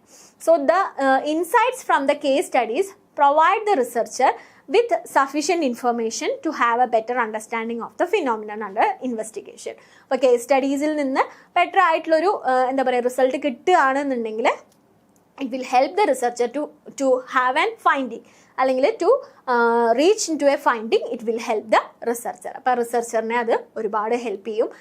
ഇപ്പോൾ എന്താണ്, ഞാൻ നേരത്തെ പറഞ്ഞൊരു കേസിൽ ഞാൻ എന്താണ് ഒരു മർഡർ കേസിനെ കുറിച്ചിട്ടാണ് ഞാൻ സ്റ്റഡി നടത്താൻ പോകുന്നത്. അപ്പോൾ അതുമായിട്ട് സിമിലർ ആയിട്ട് മറ്റൊരു മർഡർ കേസ് ഉണ്ടായിട്ടുണ്ട് എന്നുണ്ടെങ്കിൽ അതെന്താണ്, അത് എൻ്റെ ഒരു കേസ് സ്റ്റഡി ആയിരിക്കും അല്ലേ. അപ്പോൾ അത് ആ ഒരു കേസ് സ്റ്റഡീനെ കുറിച്ച് പഠിക്കുമ്പോൾ എനിക്ക് ചിലപ്പോൾ പല ഇൻസൈറ്റ്ഫുൾ ആയിട്ടുള്ള ഇൻഫർമേഷൻസ് കിട്ടാനായിട്ട് സാധ്യതയുണ്ട്. അല്ലെങ്കിൽ അവിടുത്തെ മോട്ടീവ്, അവിടുത്തെ അദ്ദേഹം കൊലപാതകം ചെയ്ത രീതി, ആ ഒരു ക്രിമിനൽ എങ്ങനെയാണ് അവിടുത്തെ കൊലപാതകം ചെയ്തത്, അതെല്ലാം മേ ബി എനിക്ക് ഈ ഒരു കേസിൽ എൻ്റെ ഒരു റിസർച്ചിൽ മേ ബി ഹെൽപ്ഫുള്ളായിട്ട് വരാം. അപ്പോൾ അത്തരം സ്റ്റഡീസ് അല്ലെങ്കിൽ അത്തരം കേസസ് ഉണ്ട് എന്നുണ്ടെങ്കിൽ അത്തരം കേസുകളെ കൂടി സ്റ്റഡി നടത്തി കഴിഞ്ഞ് കഴിഞ്ഞാൽ എക്സ്പ്ലോറേറ്ററി റിസർച്ചിൽ അതൊരു ഇമ്പോർട്ടൻ്റ് ആയിട്ടുള്ള ഒരു എന്താണ് കളക്ഷൻ ഓഫ് ഡാറ്റയായിട്ട് അല്ലെങ്കിൽ സോഴ്സ് ഓഫ് ഇൻഫർമേഷൻ ആയിട്ട് മാറാനായിട്ട് സാധ്യതയുണ്ട്. And the cases must be capable of stimulating the insights which are useful to the researcher in understanding the phenomenon being studied. അപ്പോൾ ഇവിടെ ഇമ്പോർട്ടൻ്റ് ആയിട്ടുള്ള ഒരു കാര്യം എന്താണ്, നമ്മൾ സെലക്ട് ചെയ്യുന്ന കേസ് നമ്മുടെ റിസർച്ചർക്ക് യൂസ്ഫുൾ ആയിട്ടുള്ള ഇൻസൈറ്റ്സ് ക്രിയേറ്റ് ചെയ്യാനായിട്ട് ഹെൽപ്പ് ചെയ്യണം. ഇപ്പം ഞാൻ എന്താണ് ഒരു കുടുംബത്തിൽ നടന്ന മർഡർ കേസിനെ കുറിച്ച്, ഒരു 3 പേരുടെ ഒരു ഫാമിലിയിൽ നടന്ന ഒരു മർഡർ കേസ്, ഇതുമായിട്ട് ഒരു റിലേഷനും ഇല്ലാത്ത ഒരു ആക്സിഡൻറ്റ് കേസ് ഞാൻ കേസ് സ്റ്റഡി ആയിട്ട് എടുത്തു കഴിഞ്ഞ് കഴിഞ്ഞാൽ ചിലപ്പോൾ അത് യൂസ്ഫുൾ ആവണമെന്നില്ല. അപ്പം എന്താണോ എൻ്റെ റിസർച്ചിനോട് റിലേറ്റഡ് ആയിട്ട് വരുന്നത്, സിമിലർ ആയിട്ട് വരുന്നത്, അത്തരം സ്റ്റഡീസിനെ വേണം ഇൻക്ലൂഡ് ചെയ്യാനായിട്ട്. അപ്പോഴായിരിക്കും എന്താവുക, അത് വളരെ യൂസ്ഫുൾ ആയിട്ട് മാറാനായിട്ട്, റിസർച്ചർക്ക് യൂസ്ഫുൾ ആയിട്ട് മാറാനായിട്ടുള്ള സാധ്യത ഉണ്ടാവുള്ളൂ. ഓക്കെ, അപ്പോൾ ഇത്രയും കാര്യങ്ങളാണ് മെത്തേഡ്സിൽ മെയിനായിട്ട് വരുന്നത്. അപ്പോൾ 3 മെത്തേഡുകൾ നമുക്ക് ഫോളോ ചെയ്യാം ഫോർ കണ്ടക്ടിങ് എക്സ്പ്ലോറേറ്ററി റിസർച്ച്. അതിന് നമുക്ക് 3 എണ്ണമാണ് ബേസിക്കലി ഉള്ളത്. ഏതൊക്കെയാണ്? ലിറ്ററേച്ചർ സർവേയും, എക്സ്പീരിയൻസ് സർവേയും, കേസ് സ്റ്റഡീസും. അപ്പോൾ ഈ 3 മെത്തേഡും ചിലപ്പോൾ ചില പെർട്ടിക്കുലർ റിസർച്ചിന് ആപ്ലിക്കബിൾ ആയി എന്ന് വരാം. ചിലപ്പോൾ ലിറ്ററേച്ചർ സർവേ ആപ്ലിക്കബിൾ ആവില്ല. പ്രയർ സ്റ്റഡീസ് ഒന്നും ഇല്ല, തിയറി ഒന്നും ഇല്ലാന്നുണ്ടെങ്കിൽ ലിറ്ററേച്ചർ ആപ്ലിക്കബിൾ ആവണമെന്നില്ല. അല്ലെങ്കിൽ എക്സ്പീരിയൻസ്ഡ് ആയിട്ടുള്ള പേഴ്സൺസിനൊന്നും അവൈലബിൾ ആയിട്ടില്ല എന്നുണ്ടെങ്കിൽ എക്സ്പീരിയൻസ് സർവേ ആപ്ലിക്കബിൾ ആവണമെന്നില്ല. അപ്പോൾ ഏതാണോ നമ്മുടെ റിസർച്ചിന് സ്യൂട്ടബിൾ ആയിട്ട് വരിക. അപ്പോൾ യൂഷ്വലി എന്താണ്, എക്സ്പ്ലോറേറ്ററി റിസർച്ച് ചെയ്യുന്ന സമയത്ത് ഈ പറയുന്ന 3 മെത്തേഡ്സ് ആണ് അവിടെ യൂഷ്വലി ഹെൽപ്ഫുൾ ആയിട്ട് വരാറുള്ളത് റിസർച്ചർക്ക്. ഓക്കെ, അപ്പോൾ ഇത്രയും കാര്യങ്ങളാണ് methods of exploratory research. Next വരുന്നതാണ് സ്റ്റെപ്സ് ഇൻ എക്സ്പ്ലോറേറ്ററി റിസർച്ച്. എന്തൊക്കെയാണ് എക്സ്പ്ലോറേറ്ററി റിസർച്ച് ചെയ്യുമ്പോൾ അതിൻ്റെ ഡിഫറെൻറ്റ് സ്റ്റെപ്സ്? കോമൺ ആയിട്ടുള്ള സ്റ്റെപ്സ് തന്നെയാണ്, കോംപ്ലിക്കേഷൻസ് ഒന്നുമില്ല. യൂഷ്വൽ റിസർച്ചിൻ്റെ പ്രോസസ്സ് എന്താണോ അത് തന്നെയാണ് ഇവിടെയും വരുന്നത്. First one, identify the problem അല്ലേ. നമുക്ക് എന്ത് റിസർച്ച് ചെയ്യണം എന്നുണ്ടെങ്കിലും first of all we need A topic അല്ലേ. നമ്മൾ റിസർച്ച് ചെയ്യാനായിട്ട് പോവുകയാണെന്നുണ്ടെങ്കിൽ ആദ്യത്തെ ക്വസ്റ്റ്യൻ എന്താണ്, എന്തിനെ കുറിച്ചാണ് റിസർച്ച് ചെയ്യുന്നത്. അപ്പം എന്തിനെ കുറിച്ച് റിസർച്ച് ചെയ്യുന്നു എന്ന് പറഞ്ഞു കഴിഞ്ഞാൽ എന്താണ്, we need to identify, as a researcher we need to identify the problem. ഒരു പ്രോബ്ലം ഉണ്ടായിരിക്കണം, അല്ലെങ്കിൽ ആ ഒരു പ്രോബ്ലത്തിനെയാണ് നമ്മൾ അഡ്രസ്സ് ചെയ്യുന്നത്. ആ ഒരു പർട്ടിക്കുലർ പ്രോബ്ലം സോൾവ് ചെയ്യുക എന്നുള്ളൊരു ഉദ്ദേശത്തോടു കൂടിയിട്ടായിരിക്കണം റിസർച്ച് കണ്ടക്ട് ചെയ്യേണ്ടത്. So the first one is identifying the problem and try to identify the answers or solutions for the problem. And the second one, create the hypothesis. രണ്ടാമത്തെ step എന്ന് പറയുന്നത് എന്താണ്, hypothesis. എന്താണ് ഹൈപ്പോത്തിസിസ്? അസംഷൻ ആണ്. Okay, അസംഷൻസിനെയാണ് നമ്മൾ hypothesis. Result ഇങ്ങനെ ആകാം, ഒരു tentative statement which is regarding the expected റിസൾട്ടിനെ കുറിച്ചിട്ടുള്ള അസംഷനെയാണ് നമ്മൾ ഹൈപ്പോത്തിസിസ് എന്ന് പറയുന്നത്. When the researcher has found out that there are no prior studies and the problem is not precisely resolve, the researcher will create hypothesis based on the questions obtained while identifying the problem. എന്താണ്, prior studies ഇല്ലെങ്കിൽ, exploratory ആണല്ലോ, അപ്പോൾ prayer studies എന്തായിരിക്കും, കുറവായിരിക്കും. അപ്പം നമുക്ക് എന്താണ്, നമുക്ക് ആ ഒരു അസംഷൻ നമുക്ക് ക്രിയേറ്റ് ചെയ്യേണ്ടതായിട്ട് വരും, അല്ലെങ്കിൽ ആ ഒരു ഹൈപ്പോത്തിസിസ് ക്രിയേറ്റ് ചെയ്യേണ്ടതായിട്ട് വരും. അപ്പം എന്താണ്, ആ പ്രോബ്ലത്തിൽ നിന്ന് തന്നെ ആ ഒരു ഹൈപ്പോത്തിസിസ് ഡെവലപ്പ് ചെയ്യേണ്ടതായിട്ട് വരും. അപ്പോൾ identifying the problem, creating the hypothesis and further research. Once the data has been obtained, the researcher will continue his study through the descriptive investigation. എന്താണ്, ഇൻഫർമേഷൻസ് ഒക്കെ കളക്ട് ചെയ്ത് കഴിഞ്ഞ് കഴിഞ്ഞാൽ പിന്നെ എന്താണ് അതിൻ്റെ അനാലിസിസ്. അപ്പോൾ ഇൻഫർമേഷൻസ് കളക്ട് ചെയ്ത് കഴിഞ്ഞാൽ എന്താണ്, പിന്നെ അതിൻ്റെ ഫർദർ അനാലിസിസ്, റിപ്പോർട്ടിങ്, ആ പറയുന്ന ആ ഒരു സിമിലർ കാര്യങ്ങളിലേക്ക് നമ്മൾ മാറും. അപ്പോൾ ഇതാണ് ബേസിക് ആയിട്ടുള്ള 3 സ്റ്റെപ്സ്. പ്രോബ്ലം ഐഡൻറ്റിഫൈ ചെയ്യുക, ഹൈപ്പോത്തിസിസ് ഡിഫൈൻ ചെയ്യുക, then further research work. Okay, next വരുന്നതാണ് ഡിസ്ക്രിപ്റ്റീവ് റിസർച്ച് ഡിസൈൻ. അപ്പോൾ നമ്മൾ ആദ്യത്തെ റിസർച്ച് ഡിസൈൻ കംപ്ലീറ്റ് ചെയ്തു. ഇതായിരുന്നു എക്സ്പ്ലോറേറ്ററി റിസർച്ച് ഡിസൈൻ ആയിരുന്നു. എക്സ്പ്ലോറേറ്ററിയിൽ കംപ്ലീറ്റ്ലി ഫ്ലെക്സിബിൾ ആണ്. അതേപോലെ തന്നെ നോൺ പ്രോബബിലിറ്റിക്കാണ് അവിടെ കൂടുതൽ ഇമ്പോർട്ടൻസ് കൊടുക്കുന്നത്. കാരണം എന്താണ്, അവിടെ ആ ഒരു ടോപ്പിക് റിലേറ്റഡ് ആയിട്ടുള്ള പ്രയർ സ്റ്റഡീസ് കുറവായിരിക്കും. ആ ഒരു ടോപ്പിക്ക് വളരെ അൺഫെമിലിയർ ആയിട്ടുള്ള ടോപ്പിക് ആയിരിക്കും. അപ്പോൾ അത്തരം സ്റ്റഡീസിനെയാണ് നമ്മൾ എക്സ്പ്ലോറേറ്ററി എന്ന് പറയുന്നത്. ഓക്കെ, നെക്സ്റ്റ് നമുക്ക് രണ്ടാമത് വരുന്നതാണ് ഡിസ്ക്രിപ്റ്റീവ് റിസർച്ച് ഡിസൈൻ. എക്സ്പ്ലോറേറ്ററിയുടെ നേരെ ഓപ്പോസിറ്റ് ആണ് ഡിസ്ക്രിപ്റ്റീവ് എന്ന് പറയാം. ഡിസ്ക്രിപ്റ്റീവ് സ്റ്റഡീസ് എപ്പോഴും എന്തായിരിക്കും, വളരെ ഫെമിലിയർ ആയിരിക്കും, വളരെ കോമൺ ആയിട്ടുള്ളതായിരിക്കും. പക്ഷേ പെർട്ടിക്കുലർ ഏരിയയ്ക്ക് അനുസരിച്ചും ടൈമിനനുസരിച്ചും ചേഞ്ച് വരുന്നത് കൊണ്ട് നമ്മളെന്താണ് ഡിഫറെൻറ്റ് ഒബ്ജക്റ്റീവ്സും കാര്യങ്ങളും വരാം. പക്ഷേ കോമൺ ആയിട്ടുള്ള ഒരു set of rules and standards follow ചെയ്തുകൊണ്ട് ചെയ്യേണ്ട റിസർച്ചാണ് ഡിസ്ക്രിപ്റ്റീവ് റിസർച്ച് എന്ന് പറയുന്നത്. ഓക്കെ, ഡിസ്ക്രിപ്റ്റീവ് റിസർച്ച് എന്ന് പറയുന്നത്. അപ്പം നമുക്ക് നോക്കാം ഡിസ്ക്രിപ്റ്റീവ് റിസർച്ചിൻ്റെ. Descriptive research design is a type of research design that aims to obtain information systematically to describe the phenomena, situation or population. ഇവിടെ ഡിസ്ക്രിപ്റ്റീവ് റിസർച്ച് എന്ന് പറയുമ്പോൾ തന്നെ നിങ്ങളുടെ മനസ്സിലേക്ക് വരേണ്ട ഒരു കാര്യം എന്താണ്, it is regarding the description or it is for the purpose of describing something. ഈ റിസർച്ച് നമ്മൾ എന്തിനാണ് നടത്തുന്നുണ്ടാവുക, ഒരു പെർട്ടിക്കുലർ ഒബ്ജക്റ്റിനെ, മേ ബി ഒരു പോപ്പുലേഷനോ മേ ബി അല്ലെങ്കിൽ ഒരു സിറ്റുവേഷനോ, എന്തോ ഒരു സിറ്റുവേഷൻ ആയിക്കോട്ടെ, അതിനെ നമ്മൾ ഡിസ്ക്രൈബ് ചെയ്യാൻ വേണ്ടിയിട്ടാണ് ഇത്തരത്തിലുള്ള റിസർച്ച് കണ്ടക്ട് ചെയ്യുന്നത്. Descriptive research is the research that describe the characteristics of the population. എന്താണ്, ഒരു പെർട്ടിക്കുലർ പോപ്പുലേഷൻ്റെ ക്യാരക്ടർ ഡിസ്ക്രിപ്ഷൻ റിലേറ്റഡ് ആയിട്ടുള്ള ഒരു സ്റ്റഡിയാണ് നിങ്ങൾ നടത്തുന്നതെന്നുണ്ടെങ്കിൽ you are doing a research under the concept of descriptive research. നിങ്ങളുടെ സ്റ്റഡി എത്തരത്തിലുള്ള സ്റ്റഡിയാണെന്ന് പറയാം, ഡിസ്ക്രിപ്റ്റീവ് റിസർച്ച് ആണെന്ന് പറയാം. For example, a market research to analyse the behaviour of consumer. ഒരു കൺസ്യൂമറിൻ്റെ ബിഹേവിയർ അനലൈസ് ചെയ്യുന്നതിന് വേണ്ടിയിട്ടുള്ള ഒരു മാർക്കറ്റ് റിസർച്ച് കണ്ടക്ട് ചെയ്യുകയാണെന്നുണ്ടെങ്കിൽ അതൊരു ഡിസ്ക്രിപ്റ്റീവ് റിസർച്ചാണ്. കാരണം എന്താണ്, അവിടെ ആ ഒരു കൺസ്യൂമറിൻ്റെ ബിഹേവിയറിനെയാണ് നമ്മൾ ഡിസ്ക്രൈബ് ചെയ്യുന്നത്. അയാളുടെ ഏജിനനുസരിച്ച് അയാളുടെ ബൈയിങ് ഹാബിറ്റ്സിൽ ചേഞ്ച് വരാം, അയാളുടെ എക്സ്പീരിയൻസിനനുസരിച്ച് അയാളുടെ ബൈയിങ് ഹാബിറ്റ്സിൽ ചേഞ്ച് വരാം, അയാളുടെ ഇൻകത്തിനനുസരിച്ച് അയാളുടെ ബൈയിങ് ഹാബിറ്റ്സിൽ ചേഞ്ച് വരാം, പ്രൈസ് ചേഞ്ചിനോടുള്ള അയാളുടെ ആറ്റിറ്റ്യൂഡിൽ വ്യത്യാസം ഉണ്ടാവാം. അപ്പോൾ അങ്ങനെ ആ ഒരു വ്യക്തിയുടെ, ആ ഒരു ഇൻഡിവിജ്വൽ കൺസ്യൂമറിൻ്റെ ഡിഫറെൻറ്റ് ക്യാരക്ടറിസ്റ്റിക്സ് ആയിരിക്കും നമ്മളവിടെ ഡിസ്ക്രൈബ് ചെയ്യുന്നത്. അത് ഒട്ടും പുതിയൊരു ടോപ്പിക് ആയിരിക്കണമെന്നുണ്ടോ, ഒരിക്കലും ഇല്ല അല്ലേ. ഒരുപാട് സ്റ്റഡീസ് ആ ഒരു ഏരിയയിൽ നടന്നിട്ടുണ്ടാവും. ചിലപ്പോൾ ഒരു സ്റ്റഡിയിൽ എന്താണ് consumer behaviour on Nestle products ആണെങ്കിൽ മറ്റൊരു സ്റ്റഡിയിൽ ചിലപ്പോൾ consumer behaviour on ITC products ആയിരിക്കും. ആ ഒരു വ്യത്യാസമായിരിക്കും ഉണ്ടായിരിക്കുക അല്ലേ. അപ്പോൾ വളരെ കോമൺ ആയിട്ടുള്ള ടോപ്പിക് ആയിരിക്കും, പക്ഷെ എന്താണ്, അവിടെ ഹ്യൂമൻ ബീയിങ്സിനെ ഡിസ്ക്രൈബ് ചെയ്യുക, അവരുടെ ക്യാരക്ടറിസ്റ്റിക്സിനെ ഡിസ്ക്രൈബ് ചെയ്യുക എന്നുള്ളതാണ് അവിടുത്തെ എയിം എന്ന് പറയുന്നത്. ഇപ്പോൾ എക്സ്പ്ലോറേറ്ററിയും ഡിസ്ക്രിപ്റ്റീവും തമ്മിലുള്ള ബേസിക് ആയിട്ടുള്ള ഡിഫറൻസ് ക്ലിയർ ആയെന്ന് വിചാരിക്കുന്നു. എക്സ്പ്ലോറേറ്ററി എന്ന് പറഞ്ഞു കഴിഞ്ഞാൽ അവിടെ ഒരു ഹ്യൂമൻ ബീയിങ് ക്യാരക്ടർ അല്ലെങ്കിൽ പോപ്പുലേഷനെ ഡിസ്ക്രൈബ് ചെയ്യുക എന്നുള്ളതല്ല, പുതിയൊരു പ്രോബ്ലം ഉണ്ടായിരിക്കുക, ആ പ്രോബ്ലത്തിനെ ഫോർമുലേറ്റ് ചെയ്യുക, ഡിഫൈൻ ചെയ്യുക, അല്ലെങ്കിൽ പുതിയൊരു നോളജ് ഗെയിൻ ചെയ്യുക, അല്ലെങ്കിൽ അത്ര അവെയർ അല്ലാത്തൊരു ടോപ്പിക്കിനെ കുറിച്ചിട്ട് ഒരു പ്രിലിമിനറി സ്റ്റഡി നടത്തുക എന്നുള്ളതാണ് അവിടുത്തെ മെയിൻ ആയിട്ടുള്ള ഉദ്ദേശം. പക്ഷേ ഡിസ്ക്രിപ്റ്റീവിലേക്ക് വരുമ്പോൾ അങ്ങനെയല്ല. എന്താണ്, ആ ഒരു പോപ്പുലേഷനെ ഡിഫൈൻ ചെയ്യുന്നു, ആ ഒരു പോപ്പുലേഷൻ്റെ ക്യാരക്ടറിസ്റ്റിക്സിനെ ഡിഫൈൻ ചെയ്യുന്നു എന്നുള്ളതാണ് ഇവിടുത്തെ purpose. So design in such studies must be rigid and not flexible. Unlike exploratory research, the research design of descriptive studies should be rigid. എങ്ങനെയായിരിക്കണം എന്നാണ് പറയുന്നത്, റിജിഡ് ആയിരിക്കണം. ഡിസ്ക്രിപ്റ്റീവ് സ്റ്റഡീസിൻ്റെ എന്താ പറയുക, റിസർച്ച് ഡിസൈൻ എന്ന് പറയുന്നത് റിജിഡ് ആയിരിക്കണം. കാരണം ഇവിടെ നമ്മൾ ഡിസ്ക്രിപ്റ്റീവ് സ്റ്റഡീസ് മെയിനായിട്ട് നടത്തുന്നത് ജനറലൈസേഷന് വേണ്ടിയിട്ടാണ്. ഓക്കെ, എന്തിനു വേണ്ടിയിട്ടാണ് നമ്മൾ നടത്തുന്നത്, ജനറലൈസ് ചെയ്യാനായിട്ട്. നമുക്ക് എന്ത് ചെയ്യണം, ജനറലൈസ് ചെയ്യണം. മേ ബി എന്താണ്, ITC കസ്റ്റമേഴ്സിൽ ഞാനൊരു 100 പേരെ മാത്രം സാമ്പിളായി എടുത്തിട്ടായിരിക്കും എൻ്റെ ഡിസ്ക്രിപ്റ്റീവ് സ്റ്റഡി നടത്തിയിട്ടുണ്ടാവുക. അപ്പം അതിൻ്റെ ബേസിസിൽ ഞാനൊരു ഫൈൻഡിങ്സിലേക്ക് എത്തുകയാണ്. പ്രൈസ് കൂടുമ്പോൾ, പ്രൈസ് ഇൻക്രീസ് ആണെന്നുണ്ടെങ്കിൽ attitude towards buying, okay, buying attitude കുറയാണ് എന്നുള്ളൊരു അസംഷനാണ്, അല്ലെങ്കിൽ ആ ഒരു ഫൈൻഡിങ്സിലേക്കാണ് ഞാൻ എത്തിയെന്ന് വിചാരിക്കാം. ഓക്കെ, 100 പേരുടെ മാത്രം സാമ്പിൾ എടുത്തുകൊണ്ട് ഞാൻ എൻ്റെ ഫൈൻഡിങ്സ് എന്ന് പറയുന്നത് എന്താ, പ്രൈസ് കൂടുമ്പോൾ ബൈയിങ് ആറ്റിറ്റ്യൂഡ് കുറയുന്നു എന്നുള്ളൊരു ഫൈൻഡിങ്സിലേക്ക് എത്തി. ഇതിനെ ഞാൻ എന്ത് ചെയ്യാണ്, ITCയിലെ മുഴുവൻ കസ്റ്റമേഴ്സിനും ഇങ്ങനെ തന്നെയാണ്, അല്ലെങ്കിൽ മുഴുവൻ കസ്റ്റമേഴ്സും ഈ ഒരു ആറ്റിറ്റ്യൂഡ് ഉള്ളവരാണ് എന്ന് ജനറലൈസ് ചെയ്യാണ്.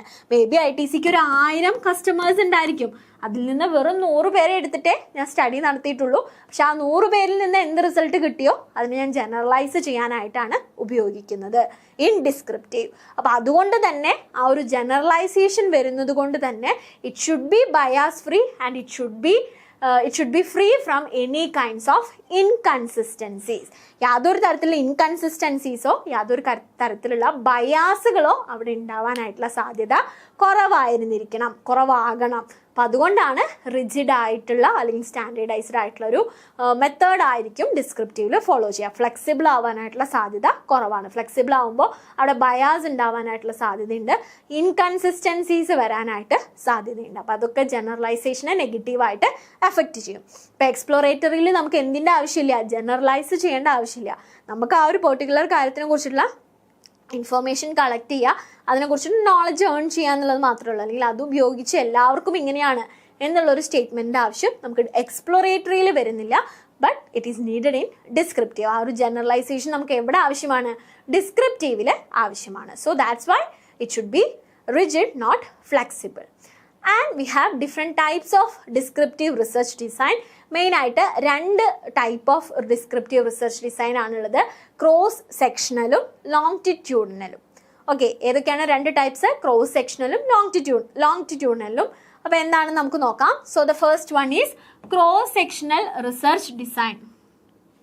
Okay, a cross-sectional study is a type of research design in which we collect data from many different individuals at a single point in time.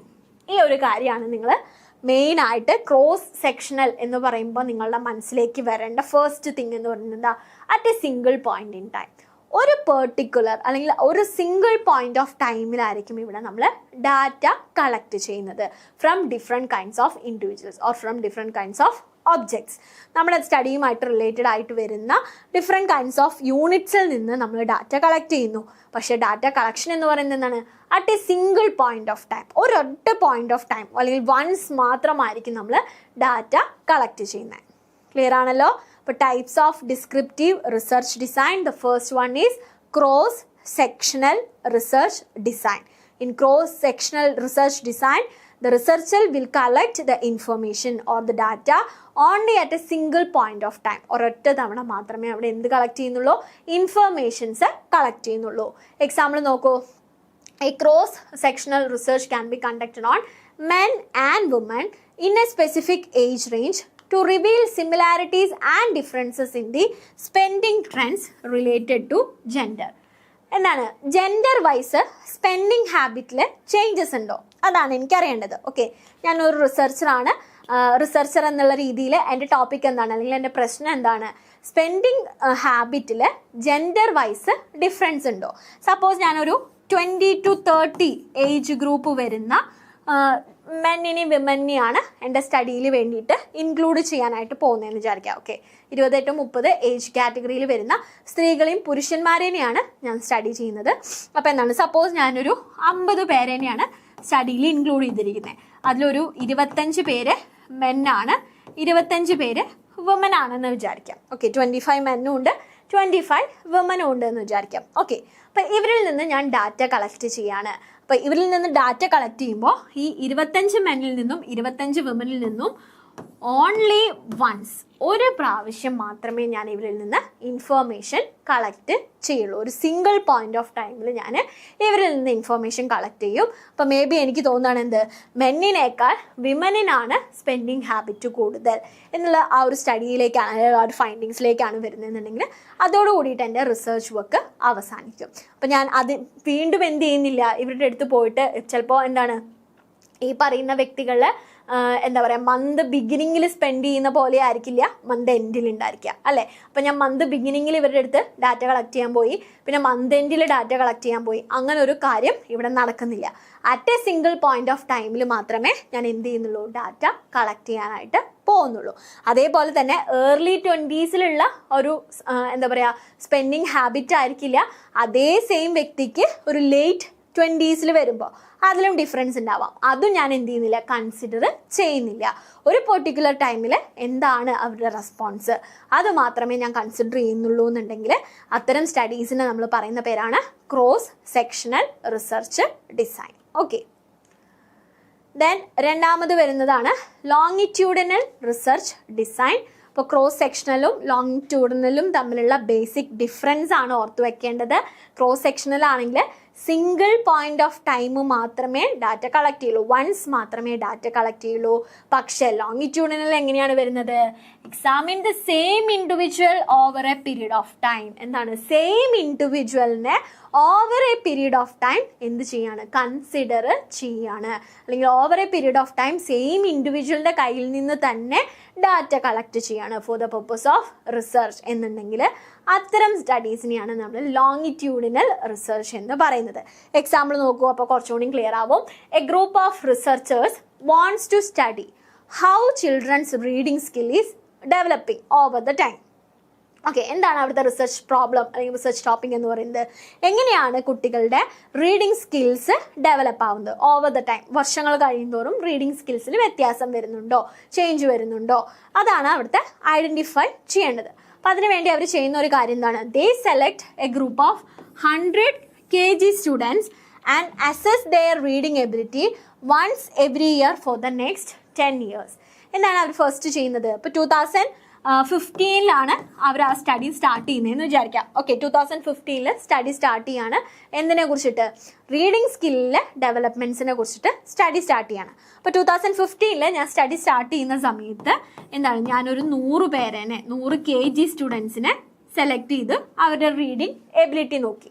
Okay, ഇനി നെക്സ്റ്റ് ഇയറിൽ 2016 സെയിം 100 kg സ്റ്റുഡൻസിന് തന്നെ, ഇവിടെ ആരെന്നെയാണോ നോക്കിയത് അതേ 100 kg കുട്ടികളെ തന്നെ ഞാൻ വീണ്ടും എന്ത് ചെയ്യാണ്, അവരുടെ അടുത്ത് നിന്ന് ഡാറ്റ കളക്ട് ചെയ്യാണ്, അവരുടെ റീഡിംഗ് സ്കിൽസിൽ ചേഞ്ച് വന്നിട്ടുണ്ടോ എന്ന് അറിയാനായിട്ട്. ദെൻ അഗെയിൻ 2017 ഞാൻ സെയിം 100 kg സ്റ്റുഡൻസിനെ തന്നെ മീറ്റ് ചെയ്യുന്നു, അവരുടെ കയ്യിൽ നിന്ന് ഡാറ്റ കളക്ട് ചെയ്യുന്നു. അപ്പോൾ സെയിം ഗ്രൂപ്പിനെ തന്നെ നമ്മൾ എന്ത് ചെയ്യുന്നു, റിപ്പീറ്റഡ് ആയിട്ട് മോർ ദാൻ 1 ടൈം നമ്മൾ പോയിട്ട് ഡാറ്റ കളക്ട് ചെയ്യുകയാണെന്നുണ്ടെങ്കിൽ അതിനെയാണ് ലോങ്ങിറ്റ്യൂഡിനൽ റിസർച്ച് എന്ന് പറയുന്നത്. ഓക്കെ, അപ്പോൾ ഡിസ്ക്രിപ്റ്റീവ് റിസർച്ചിൽ 2 ടൈപ്സ് ആണ്, ക്രോസ് സെക്ഷണലും ലോങ്ങിറ്റ്യൂഡിനലും. ക്രോസ് സെക്ഷൻ ആണെന്നുണ്ടെങ്കിൽ ഒരൊറ്റ സിംഗിൾ പോയിന്റ് ഓഫ് ടൈമിൽ മാത്രമേ ഡാറ്റ കളക്ട് ചെയ്യുള്ളൂ. കൂടുതൽ റിസർച്ചും അങ്ങനെയായിരിക്കും അല്ലേ. അതേസമയം ലോങ്ങിറ്റ്യൂഡിനൽ ആണെന്നുണ്ടെങ്കിൽ കുറച്ചും കൂടിയും ടൈം കൺസ്യൂമിങ് ആണ്. ഒരു പെർട്ടിക്കുലർ ഗ്രൂപ്പിനെ എന്താണ് ഡിഫറെൻറ്റ് ടൈമിൽ പോയിട്ട് ഡാറ്റ കളക്ട് ചെയ്ത് അവരുടെ എന്തെങ്കിലും വേരിയേഷൻസ് വന്നിട്ടുണ്ടോ എന്ന് നോക്കും. അപ്പോൾ നമ്മൾ നേരത്തെ പറഞ്ഞൊരു എക്സാമ്പിൾ നോക്കൂ, 20 to 30 ഏജ് ഗ്രൂപ്പിൽ വരുന്ന മെൻ ആൻഡ് വുമനെയാണ് ഞാൻ അവരുടെ സ്പെൻഡിങ് ഹാബിറ്റ് അറിയാനായിട്ട് സെലക്ട് ചെയ്തത്. അപ്പോൾ ഞാൻ മന്ത് ബിഗിനിങ്ങിൽ പോയിട്ട് അവരുടെ സ്പെൻഡ് ഹാബിറ്റിനെ കുറിച്ചുള്ള ഡാറ്റ കളക്ട് ചെയ്തു, മന്ത് മിഡിലിൽ പോയിട്ട് അവരുടെ സ്പെൻഡിങ് ഹാബിറ്റിനെ കുറിച്ചുള്ള ഡാറ്റ കളക്ട് ചെയ്തു, മന്ത് എൻഡിൽ പോയിട്ട് സ്പെൻഡിങ് ഹാബിറ്റിനെ കുറിച്ചുള്ള ഡാറ്റ കളക്ട് ചെയ്തു വിചാരിക്കുക. അപ്പോൾ മന്ത് ബിഗിനിങ്ങിൽ ചിലപ്പോൾ എന്താണ്, മന്ത് ബിഗിനിങ്ങിലുള്ള അതേ സ്പെൻഡിങ് ഹാബിറ്റ് ആയിരിക്കണം എന്നില്ല മന്ത് എൻഡ് ആകുമ്പോഴേക്കും അല്ലേ. ആ ഒരു പൈസയുടെ കാര്യങ്ങളൊക്കെ കഴിയുമല്ലോ, സാലറി കിട്ടി ആ ഒരു എമൗണ്ട് ഒക്കെ കഴിഞ്ഞ് ആ ഒരു എൻഡിലേക്ക് എത്തുമ്പോഴേക്കും അവർ കുറച്ചും കൂടി പിടിച്ചായിരിക്കും പൈസ സ്പെൻഡ് ചെയ്യുന്നുണ്ടാവാം, അല്ലാതെയും ആവാം, എങ്ങനെ വേണമെങ്കിലും സംഭവിക്കാം. അപ്പോൾ ഒരേ ആളുകളിൽ നിന്ന് തന്നെ റിപ്പീറ്റഡ് ടൈംസിൽ അല്ലെങ്കിൽ മോർ ദാൻ 1 ടൈം ഞാൻ ഡാറ്റ കളക്ട് ചെയ്യുകയാണെന്നുണ്ടെങ്കിൽ it comes under longitudinal study. Or otherwise single point of ടൈമിൽ മാത്രം ഡാറ്റ കളക്ട് ചെയ്യുകയാണെങ്കിൽ it comes under cross sectional survey. Okay, then major steps in conducting descriptive research conduct ചെയ്യുന്നതിലുള്ള major steps common ആയിട്ടുള്ള steps തന്നെയാണ്. First one, formulating the objectives of study. എന്താണ് നമ്മൾ research ചെയ്യാനായിട്ട് പോകുന്നത്, അതിൻ്റെ ഒബ്ജക്റ്റീവ്സ് എന്താണ്, നിങ്ങളുടെ aim.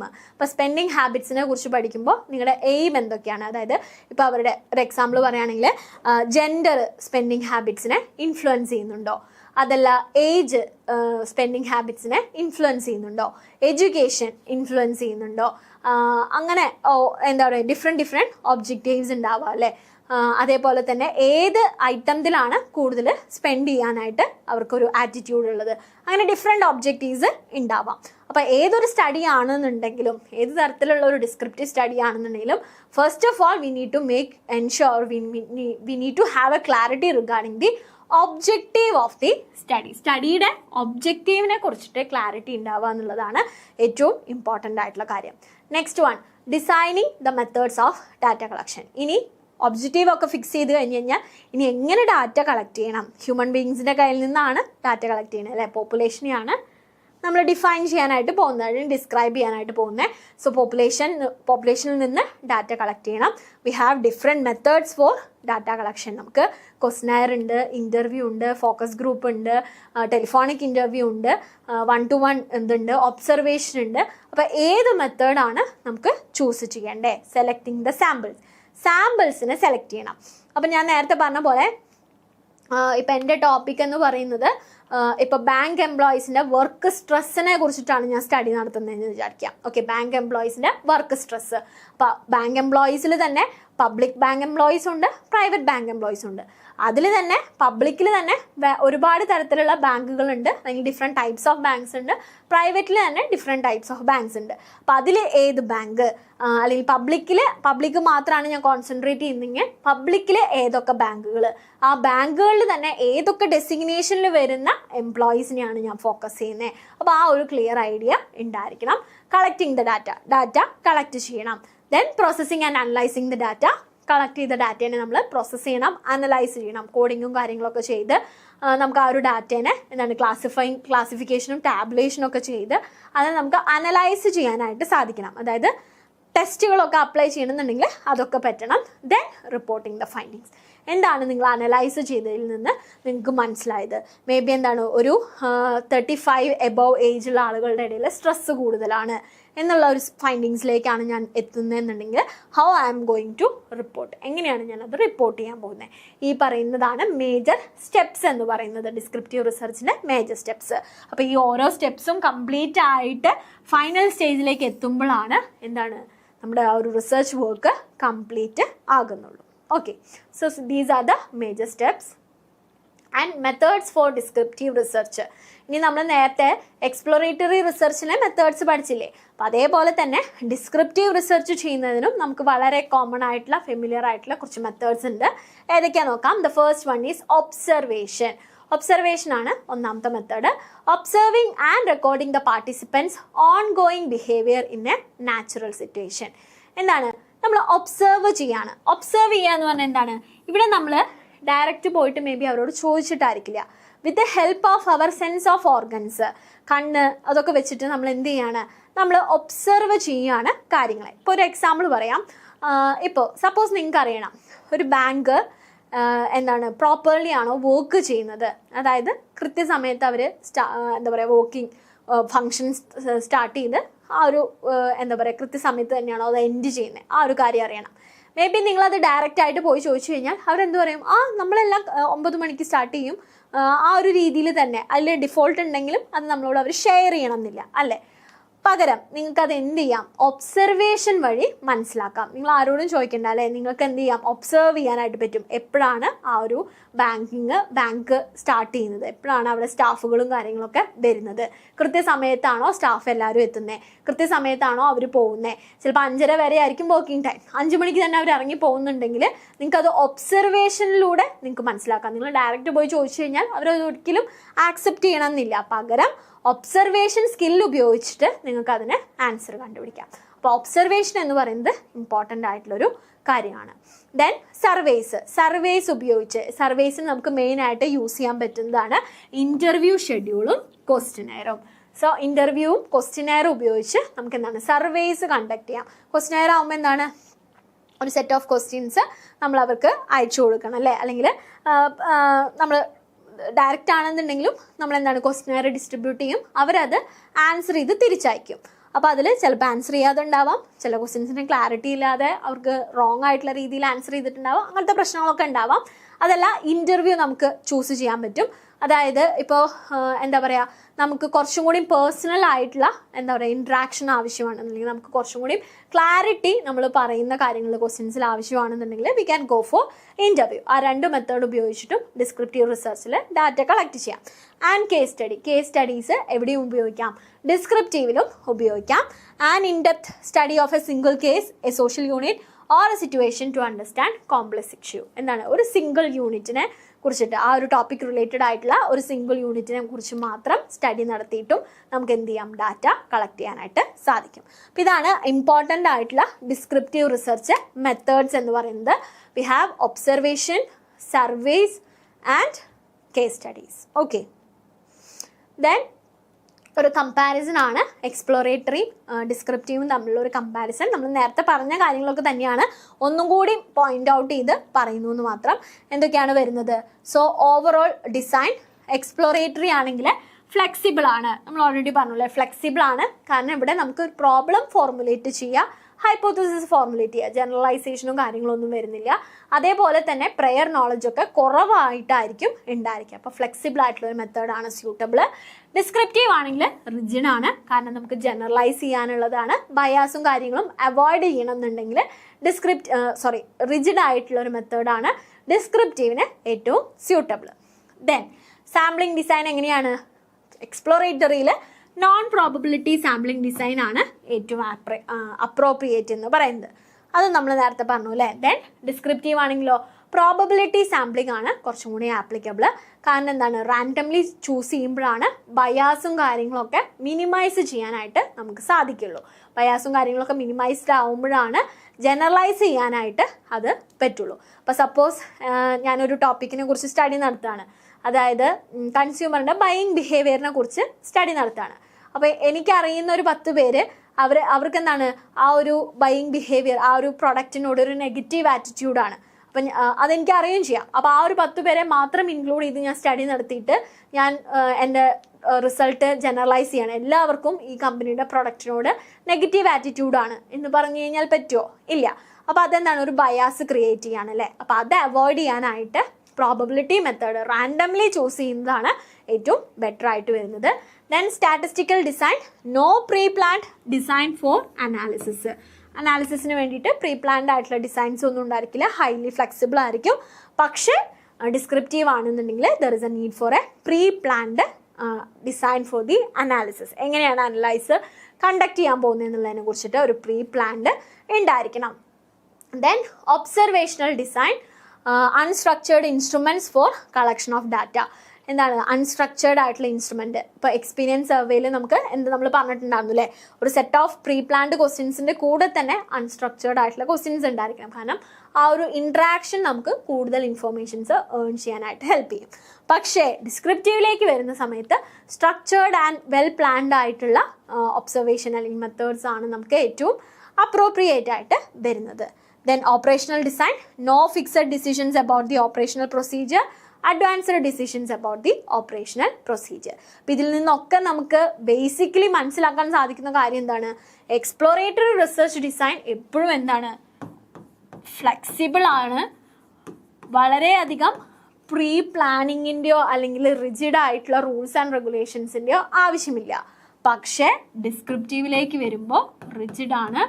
There is a need for set of rules which required to be followed in case of descriptive type of research. അവിടെ നമുക്ക് ഫ്ലെക്സിബിലിറ്റിനേക്കാൾ കൂടുതൽ യൂസ്ഫുൾ ആവുക റിജിഡ് ആയിട്ടുള്ള ടെക്നിക്സ് ആണ്. ഓക്കെ, ബേസിക് ആയിട്ടുള്ള ഡിഫറൻസ്. ഓക്കെ, അപ്പം ഇത്രയാണ് നമ്മുടെ ഫസ്റ്റ് 2 റിസർച്ച് ഡിസൈൻസിൽ വരുന്നത്. The first one is exploratory and the second one is descriptive and the third one is diagnostic research design. Diagnostic research design എന്ന് പറയുമ്പോൾ അല്ലെങ്കിൽ diagnostic research design which is very very similar to descriptive research ഡിസൈനുമായിട്ട് വളരെ similar ആയിട്ട് വരുന്ന ഒന്നാണ് diagnostic research. ചെറിയ ഒരു വേരിയേഷൻ മാത്രം, അതിൻ്റെ ഒബ്ജക്റ്റീവിൽ വരുന്ന ചെറിയൊരു വേരിയേഷൻ മാത്രമേ ഉള്ളൂ. ബാക്കി എല്ലാ റിസർച്ച് ഡിസൈനിൻ്റെ കാര്യങ്ങളെല്ലാം സിമിലർ ആണ്. അല്ലെങ്കിൽ റിജിഡ് ആയിരിക്കണം എന്ന് ഡിസ്ക്രിപ്റ്റീവിൽ പറയുന്നത്, ഡയഗ്നോസ്റ്റിക്കിലും എന്താണ്, അത് സിമിലർ ആണ്, റിജിഡ് ആയിട്ടുള്ള ഒരു മെത്തേഡ് തന്നെയാണ് ഫോളോ ചെയ്യുന്നത്. നമുക്ക് നോക്കാം. Diagnostic research is one of the research design types that aims to examine the underlying causes of A certain situation or phenomena. ഇവിടെ എന്താണ് നോക്കുന്നത്? What is the cause behind A particular situation?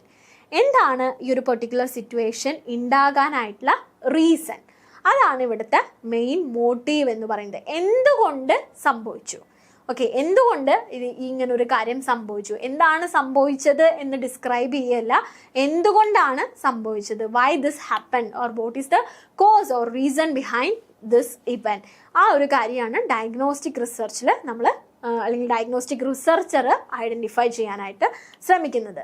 So diagnostic research is the research conducted to identify the causes of a problem and to find possible solution. പ്രോബ്ലത്തിൻ്റെ കാരണങ്ങളും അതിൻ്റെ സൊല്യൂഷനുമാണ് ഇവിടെ identify ചെയ്യാനായിട്ട് ശ്രമിക്കുന്നത്. It determines the frequency of occurrence of something and its association with something else. എത്ര ഫ്രീക്വൻസിയിലാണ് ഒരു ഇവൻറ്റ് സംഭവിക്കുന്നത്, അതേപോലെ തന്നെ how it associated with something else, മറ്റൊന്നുമായിട്ട് ആ ഒരു ഇവൻറ്റ് എങ്ങനെ അസോസിയേറ്റഡ് ആയിട്ട് കിടക്കുന്നു.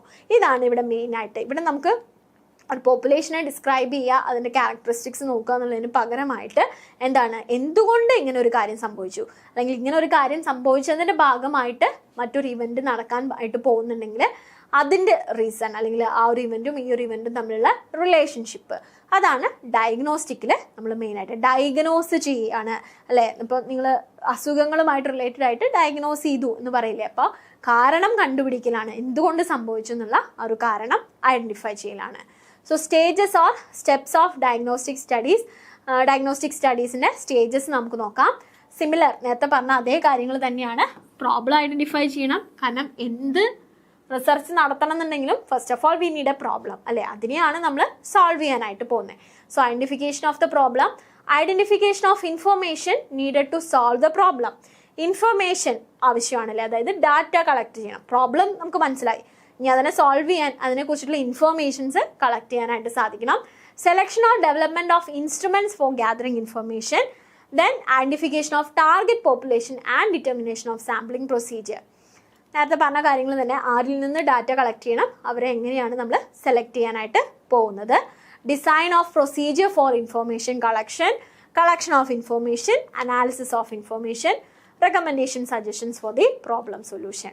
അപ്പോൾ എന്താണ്, പ്രോബ്ലം ഐഡൻറ്റിഫൈ ചെയ്തു, എവിടുന്ന് ഇൻഫർമേഷൻ കളക്ട് ചെയ്യാമെന്ന് മനസ്സിലാക്കി, ഡാറ്റ കളക്ട് ചെയ്തു, അതിനെ അനലൈസ് ചെയ്തു, അതിൻ്റെ ബേസിസിൽ നമ്മൾ എന്താണ് ഒരു സൊല്യൂഷൻ അല്ലെങ്കിൽ സജഷൻസിലേക്ക് നമ്മൾ എത്താണ്. ഇപ്പോൾ work stress among the employees കൂടുതലാണ് എന്ന് മനസ്സിലാക്കി കഴിഞ്ഞ് കഴിഞ്ഞാൽ അതിനെ എങ്ങനെയൊക്കെ കുറയ്ക്കാം എന്നുള്ള ഒരു സജഷൻസ് ആണ് നമ്മുടെ സൊല്യൂഷൻ എന്ന് പറയുന്നത് അല്ലേ.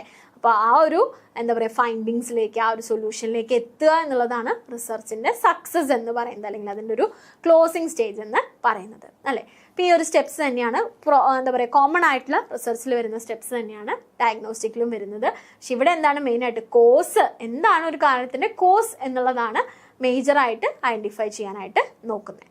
നേരത്തെ പറഞ്ഞ ഡിസ്ക്രിപ്റ്റീവിൻ്റെ സെയിം ഫീച്ചേഴ്സ് തന്നെയാണ് ഡയഗ്നോസ്റ്റിക്കിലും വരുന്നത്, വലിയ ഡിഫറൻസ് ഒന്നുമില്ല. റിജിഡ് ആയിട്ടുള്ള റൂൾസും കാര്യങ്ങളും തന്നെയാണ് ഫോളോ ചെയ്യേണ്ടത്. പ്രോബബിലിറ്റി മെത്തേഡ് തന്നെയായിരിക്കും ആപ്ലിക്കബിൾ ആയിട്ട് വരുന്നത്. Okay, thank you.